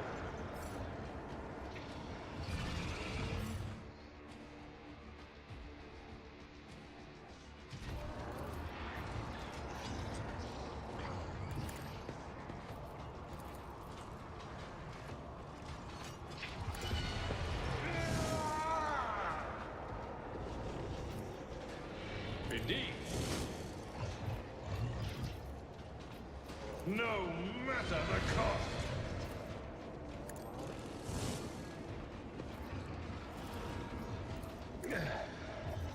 The healing is much appreciated.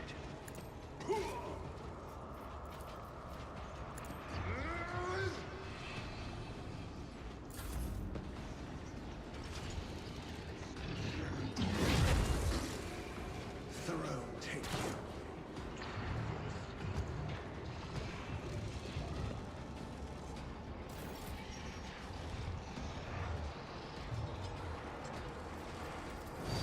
Requests approved. Running binary override.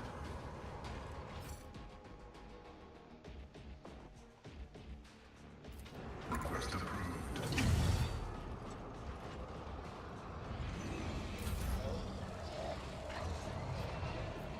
I'll do it.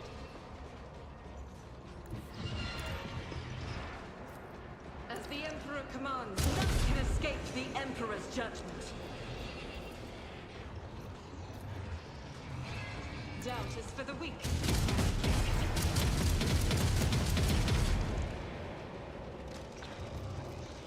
As the Emperor commands, I act.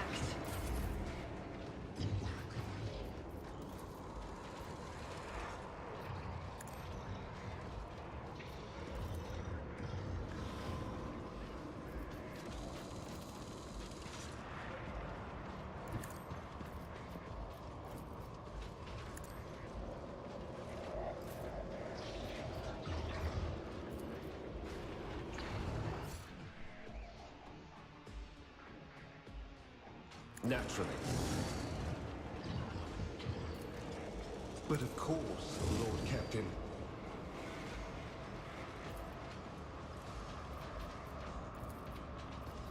Let's see to it. I won't go down easy. Be careful not to cross my gaze, if I may.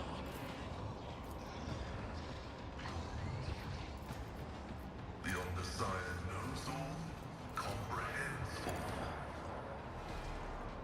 My vow is to serve.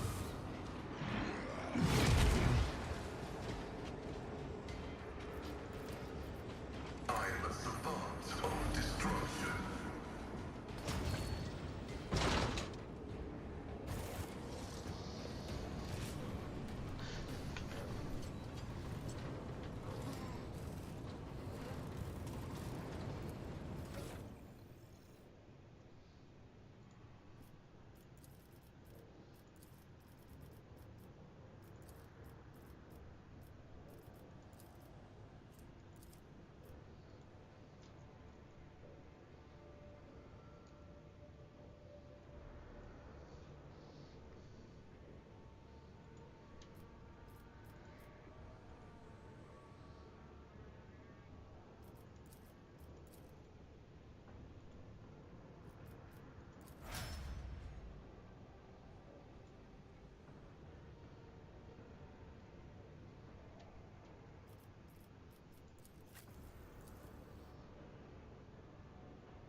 Whatever you wish.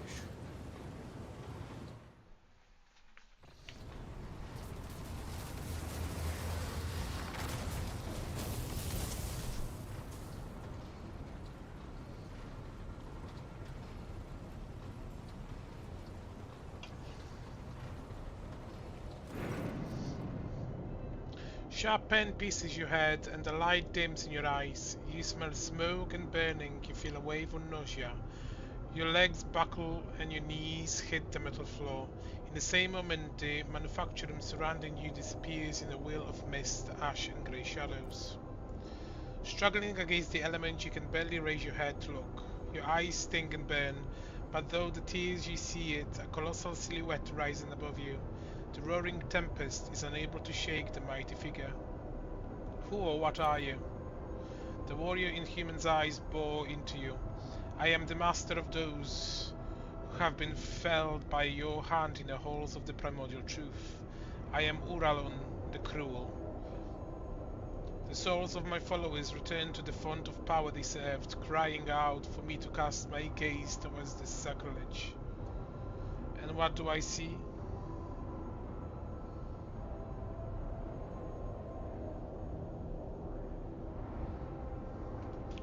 Yet another lackey of the Corpse Emperor.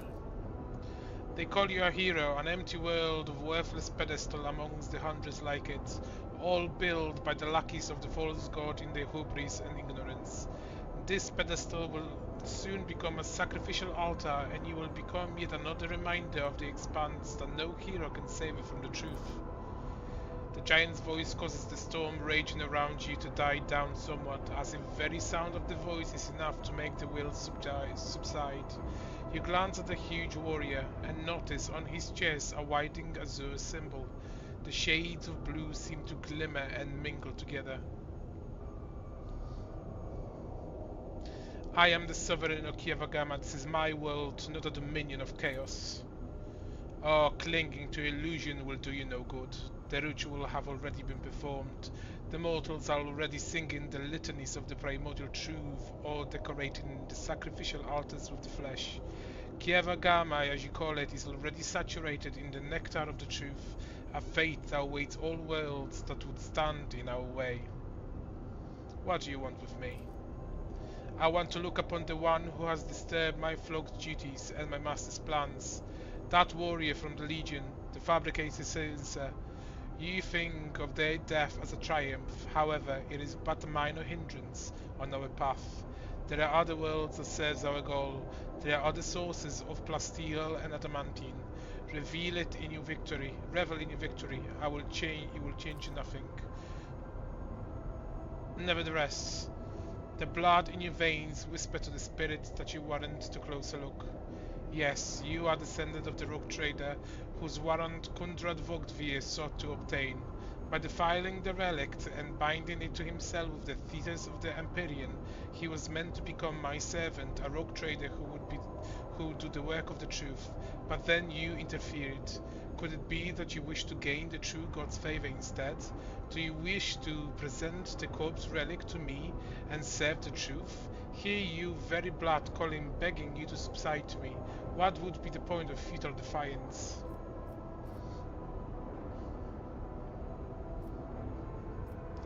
Raise to your feet. Another will bears down on you, but as soon as you awaken your own powers, your soul fills with defiant resolve. Conquering the weakness and pain, straining every muscle in your body, you slowly raise to your feet, straighten and stare Urlaton straight in the eye. He smiles, but there is no mirth in his eyes, only malicious curiosity. The kind with which one looks at the insect with its wings torn off. This isn't your first time meddling in the deeds of the world bearers. You were there on Rikard Miners, and so I want to know if you hold it in your hands, that which is not yours to hold, and will you tell me yourself? He utters a few words in a unknown tongue over his shoulder, and you feel your head being clasped by an unseen voice. You feel your blood start pumping alarmingly in your temples at an incredible pace as the wind is knocked out of you. But then the drumming in your ears quiets, and your heart, which was about to leap out of your chest, slows its rhythm. Ullon chuckles. It appears I am not the only one who appreciates the value of the pet psyche. I will make good use of your watchdog when my servants get to you. Especially since, he bares his teeth and chuckles, especially since the soul of your leader's lashed sorcerer has already been marked by my lord. A gust of wings sweep Ulalon's figure away without a trace. The mist around you begins to dissipate, revealing the dark halls of the manufacturing and leaving behind an oppressive sense of powerlessness. Hendrix is standing beside you, white as a sheet, eyes wide, grimacing. The air around him seems to roil. Through the phenomenon passes almost immediately. As he begins to speak, his voice sounds hoarse and crackled. That was not easy. Quite daunting, Hendrix. Abelard peers over Hendrix's shoulder, looking agitated. I can't lose a second rogue trader in such a ridiculous span of time. Oh, your lordship, you come to thank the throne. I sense the presence of another psyche. Someone made contact with you mentally, then tried to harm you with a sorcery. I did what I could. You at least appear unharmed. Can you remember what you saw? I saw a Chaos Space Marine. One of the traitors of the Imperium. I don't think it was he who touched your mind. I wouldn't have had the strength to go up against the psyche from the ranks of those monsters. He might have forced some mortals to do his bidding. Perhaps it was through the same helpless medium that he sensed the death of his henchman. Henrys looks away and frowns. Such indescribable power to have reached out to your mind in such a distance. He said something about Theodora, about how my blood in my veins will lead me to serve chaos. Sister Argenta, who has been watching all this intently, grows pale and makes the sign of Aquila toward of evil. Henrik stares at you, whether in surprise or anger, you do not know. Then he gives you a cool nod. I see. We can theorize later, although I will say, notice that this world do not leave much room for interpretation. The manufacturing around you look the same as before the vision. Maybe the shadows have grown a little deeper and darker. You dust yourself off and continue on your journey through the darkness.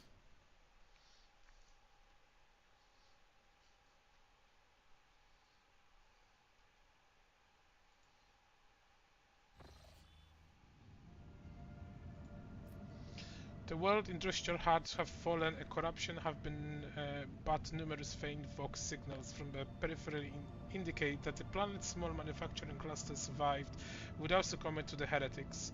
The sacred machine and hallowed latches from these abodes have been reverently transported to the safety of the ship nodes.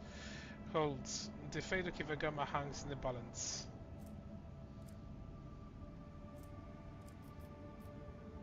Purify and restore Kivagama no matter the cost. The servants of the Adeptus Ministrum heed the call and begin to assemble a holy crusade to purify Kivagama. It will take much time to an effort to root out every tendril of corruption lurking in the dark cause of the manufacturing.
The Sentinel Pride hives the oozing noxious haze veined with sulfurous streaks. The Prometheum fumes from the Gigati distilling cauldrons located beyond the temperature shields. Vast endless deadlines littered with the spot of Prometheum station and refined separate the colossi of Rocketeer and Adamantine with its crown of gargantuan spires. The heat of the system stars had turned this world into a boiling but lucrative gland of the holy body of the horse-jawed protectorate. It's hard to tell what's more impressive, the grotesque grandeur of this place or an extreme toxicity.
The warp jump was unusually hectic. The recent attack on the ship had disabled many of the sector machineries. Manufacturing algorithms show no sign of failure until the vessel departed real spell as surrendering itself to the Sea of Soul. Only the navigator talent and the stainless vigil of the tech priest saved the voyage from ruin.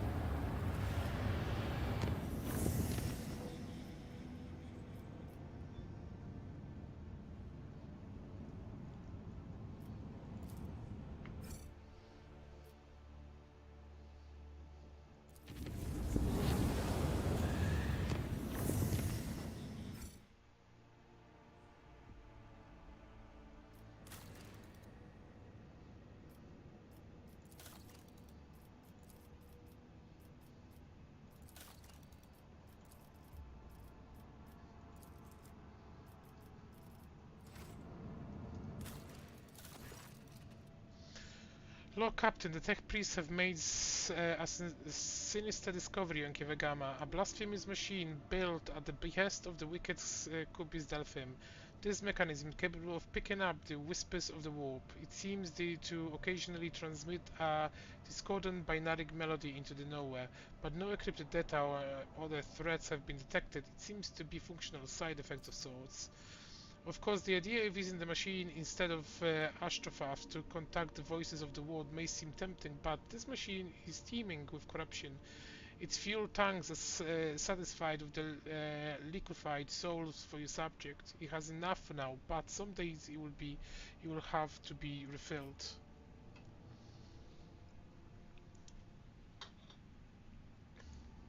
How could he construct such a powerful, monstrous machine? Defying the dictums of the Omniscia, the heretics had entered into a dangerous field of experimentation with the warp technology.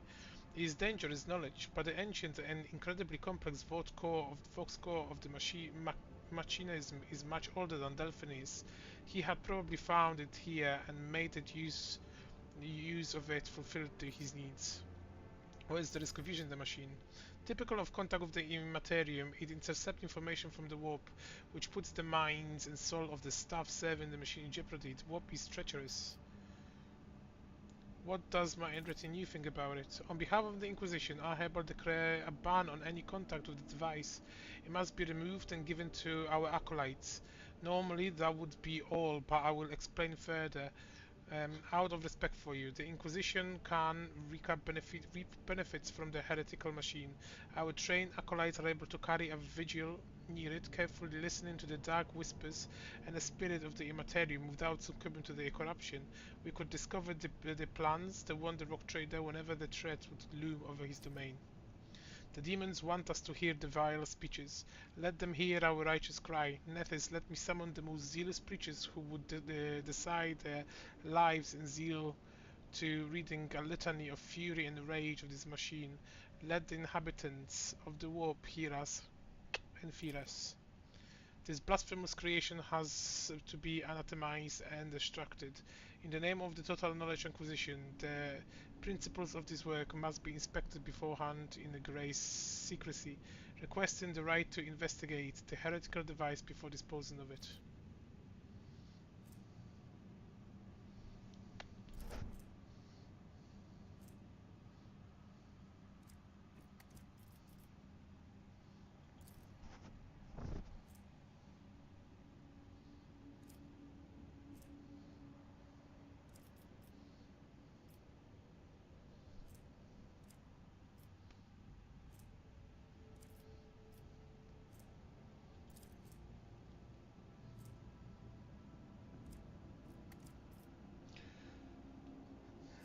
So be it, Angetta.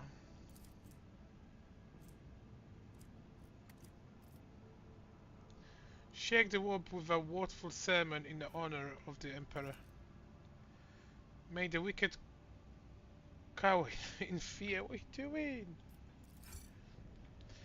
The invited preachers, strict and stern, have started to take shifts, reciting the formidable litany about the inevitable victory of the Emperor into the Voxcaster. The angry words flew straight into the Immaterium, reverberated in the ears of the spirit that inhabited it, unable to hide from the righteous diable. If one of the preachers would die, another one would take this place, and there was no shortage of the volunteers.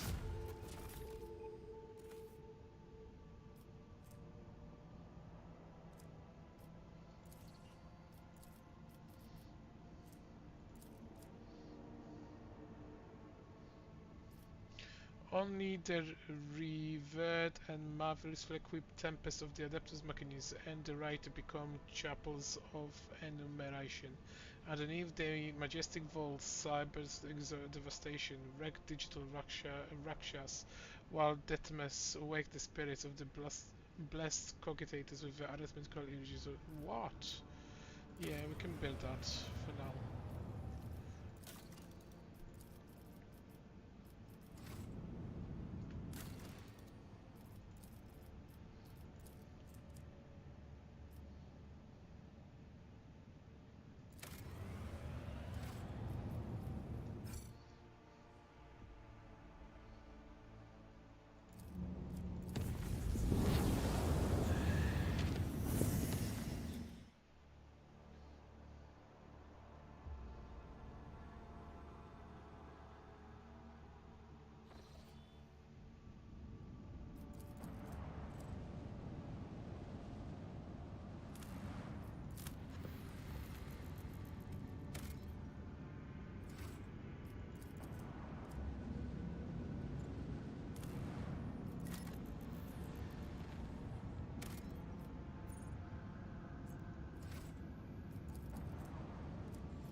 Lord Captain, we are passing by the construct marked on the star chart as a dimensional gate. Our algorithms are not showing any suspicious energy readings. The device is dormant thanks to Emperor.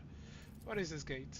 An excellent Xeno artifact older than the humanity itself. Judging by its design, this is a gate leading somewhere, possibly straight into the wicked abyss of the warp, considering all the nasty shit that used to roam around here.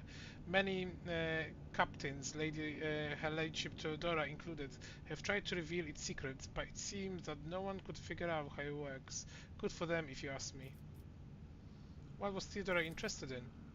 Her Ladyship didn't exactly share her plan with us, always kept them close to her chest, but I'll go on a limb and say she was searching for a way to open the gate and see what's on the other side. The Cognizance fleet conducted its own analysis of the Xeno artifact. All records of the expedition to the site were added to the exploration catalogue. Nasty, what would say exactly? I don't want to repeat the rumors and I don't know the truth, but it was bad. There was world of ships and even whole trade convoys disappearing. Captain started avoiding the system until eventually the Lord Inquisition came here and made short work of it. Hasn't been much in the way of the rumors ever since. Actually, the Inquisition made sure Voidsmen kept their mouths shut. Whatever the gauge used to spew out, it must have been profane and a danger to humanity. I wish to study it. Look, Captain, I would advise against approaching the gate. The Inquisition has declared the entire area around it off limits and packed with it mines. Our Argus won't be able to detect them.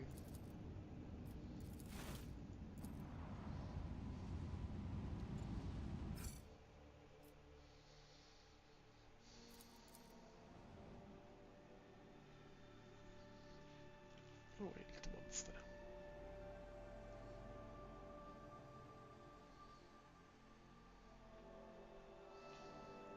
You are a little monster.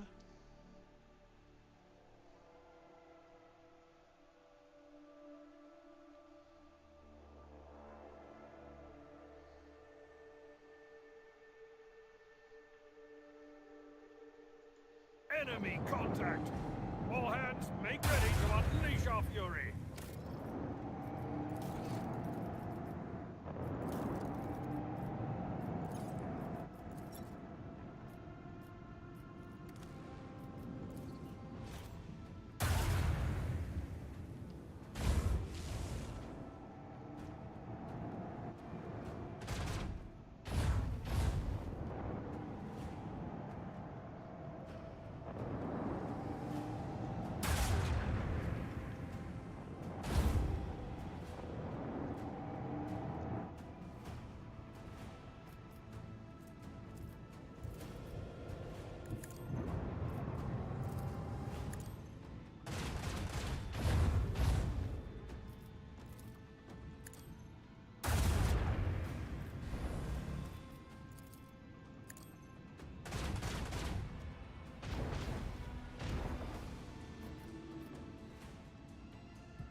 We lost the shield. Emperor, protect us.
steed.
Revered Hieronymus Doloroso has arrived on the planet for a brief visit. A great many Tyriman pilgrims have come with his two hopes finding a new home.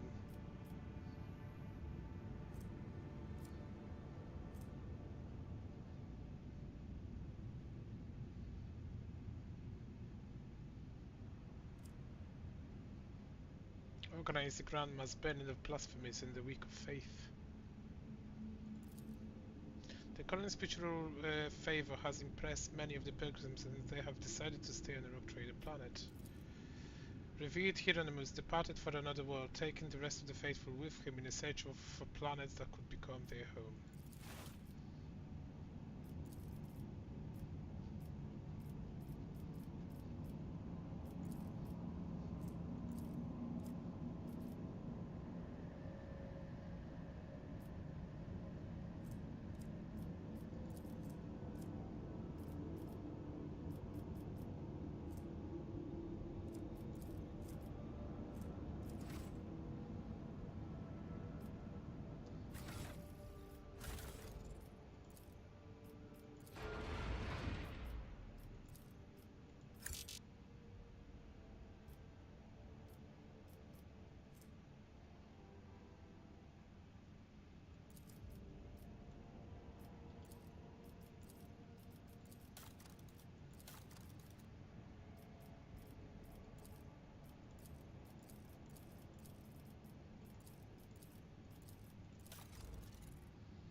Coordinates from the ship log lead to an remarkable star system. The Argo crew report that the array cannot register anything worthy of the log captain's attention. Was this log entry just someone's idea of a joke? If somebody has decided to mock the rock trader, they are playing a dangerous game.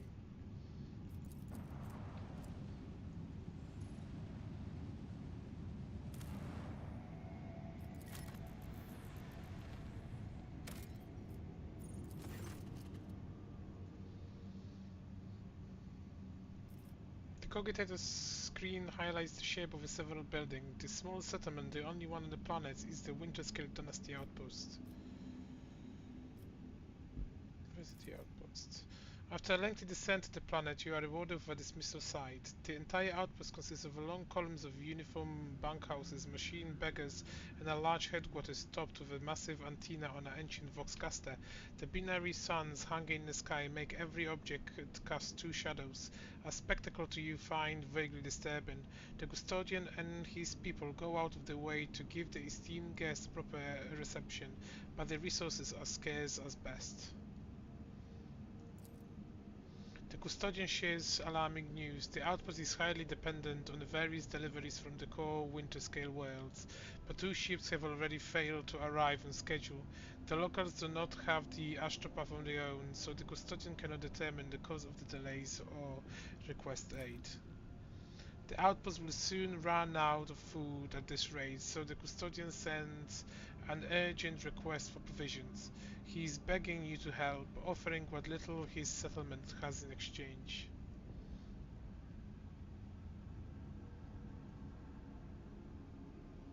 Supply the asset provision if needed.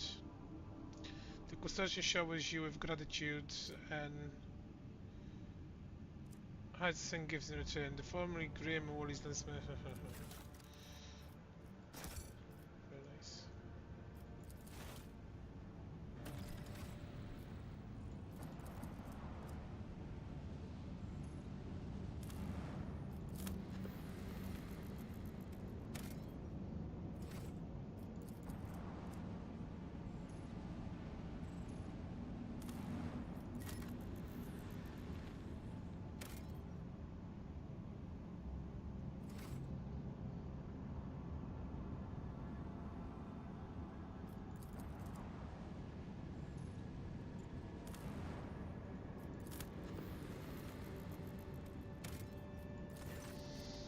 The crew were treated to a truly impressive sight, a colossal storm on a gas giant surface. The planet dimension in themselves were mind-boggling, and then it birthed a tempest, the storm to end all storms.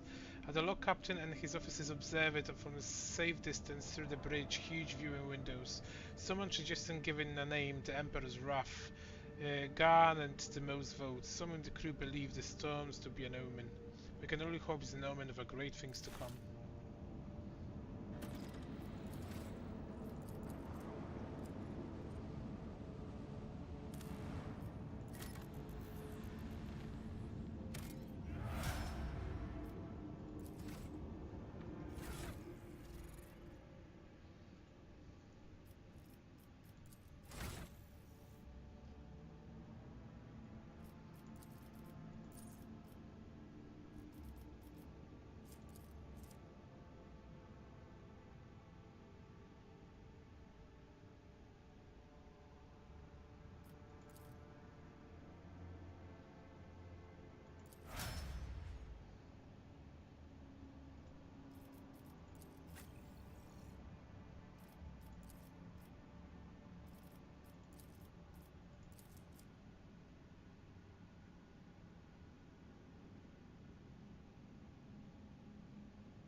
To what do I owe this visit? The cult's ordinary members are humans who have been corrupted by the archenemy, traitors to the Imperium, and accomplices of chaos. Participation in the cult's rituals always entails brainwashing, literally and figuratively. The longer cult members spend among other cultists, the less critically they think, and the more closely they resemble obedient livestock, stripped of their fear and instinct for self-preservation. The worst of them go to their deaths without an inkling of doubt, ready to take hundreds and thousands of souls with them. As for those at the top of the cult's hierarchy, we have not yet managed to get a lead on all of the cult's leaders. I imagine that some of them are hiding in the depths of the Coronis Expanse. But those who are orchestrating the fanatics on nearby worlds are hiding very well indeed. Or receiving protection from above. Governors, commanders, rogue traders. History is full of those who neglect their duty to the Golden Throne and seek allies in the wrong places. We discovered the first traces of it as soon as we arrived in the Coronis Expanse. Since then, the more we learn, the better we see just how far the roots of this blight extend. Destroying individual cells is pointless. We must cut this beast off at its head. As you wish. More than. The data we retrieved is already in the hands of the Inquisition, in the custody of those who can extract the secrets of the future from the claws of chaos. The sacrifices made to the Cogitator will not have been for nothing. We dealt a blow not only to the cultists, but to the archenemy itself. I cannot help but be pleased. However, there is something I must tell you. Back there, at the Cogitator, my decision to let it complete its operation allowed me to... I can't even find words, to perceive something of what is to come. You deserve to know this. The cult is threatening the worlds within your protectorate, after all. I could choose to think of it as an echo of the past, or a specter of the future. But that's not it. Warp sorcery joins stretches of time together, violating the accepted sequence and flow of events. I heard a resonance of the person behind the cult. I faced demons more than once before, but this? I couldn't have imagined such a concentration of evil and corruption. I am convinced that one of the greater demons is behind the cult of the Final Dawn. Beware the day when that demon finds a way to appear in this world. No servant of the God Emperor has closer dealings with corruption than the agents of the Golden Throne. In its quest to guard the Imperium against its foes' most devious and secret schemes, the Inquisition seeks to understand the essence of evil. It is not enough for us to burn or cut down a rotten seedling. We must study it, understand it, touch it. Every time any of us do our duty, we are risking our very souls. But when it comes to Psykers, the soul of a Psyker is especially enticing to the archenemy. I was operating the machine created by the servants of the archenemy, and in doing so, I attracted the attention of the cult's master. Thank the throne that it was only a glancing touch. If it hadn't been, we would not be speaking here today. When I touched the cult's cogitator, I drew the thousand-eyed gaze of evil upon myself, as any agent does when they interfere in the schemes of those who serve the ruinous powers. And that evil undoubtedly left an invisible mark upon me, as it does on any acolyte who fights against the archenemy. And this will be the case every time I do my duty. I know a good deal about the fates of those who have served the throne before me. Enough to know that my path leads to one place, and one place only. My visit to Kiava Gamma did not produce answers to all my questions, but we did succeed in dealing a blow to the cult by destroying the Fabricator Sensor's machine. I have directed my spies to track the sect's surviving leaders. I'm certain that they will have useful information for us soon. Though small, This is a victory for the Golden Throne, and I have you to thank for it. Thank you for finding the time for our con.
The Prefix greets you with a bow. His gaze is drawn on one of the cogitator's vid screens. Your Lordship, the Great Mechanics has sensed your presence.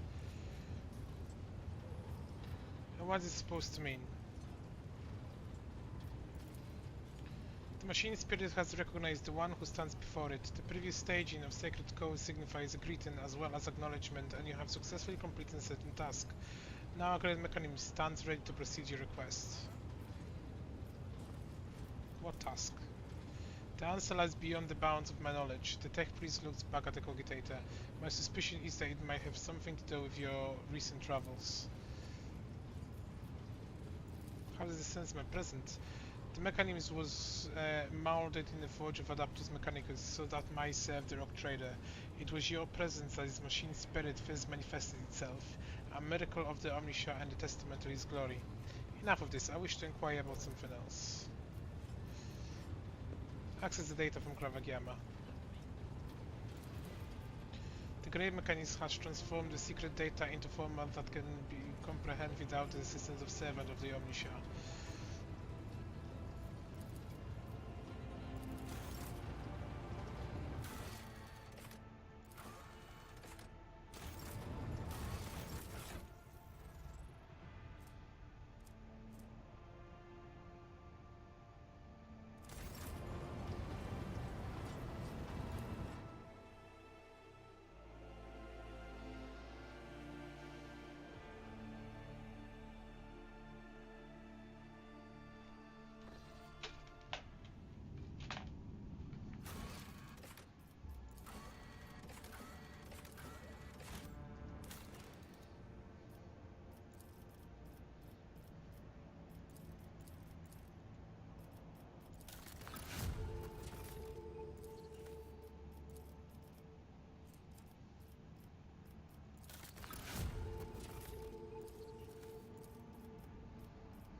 A strange frightening discovery was made at one of the sites of the frozen world. Countless human bodies suspended in the clear ice of the glacier. The bodies show no sign of injury. It was as if they divided into liquid water the moment before it turned to solid ice, freezing them in place with their eyes wide open and their fur fanning out behind them. Search uncovered nothing that could explain this mystery.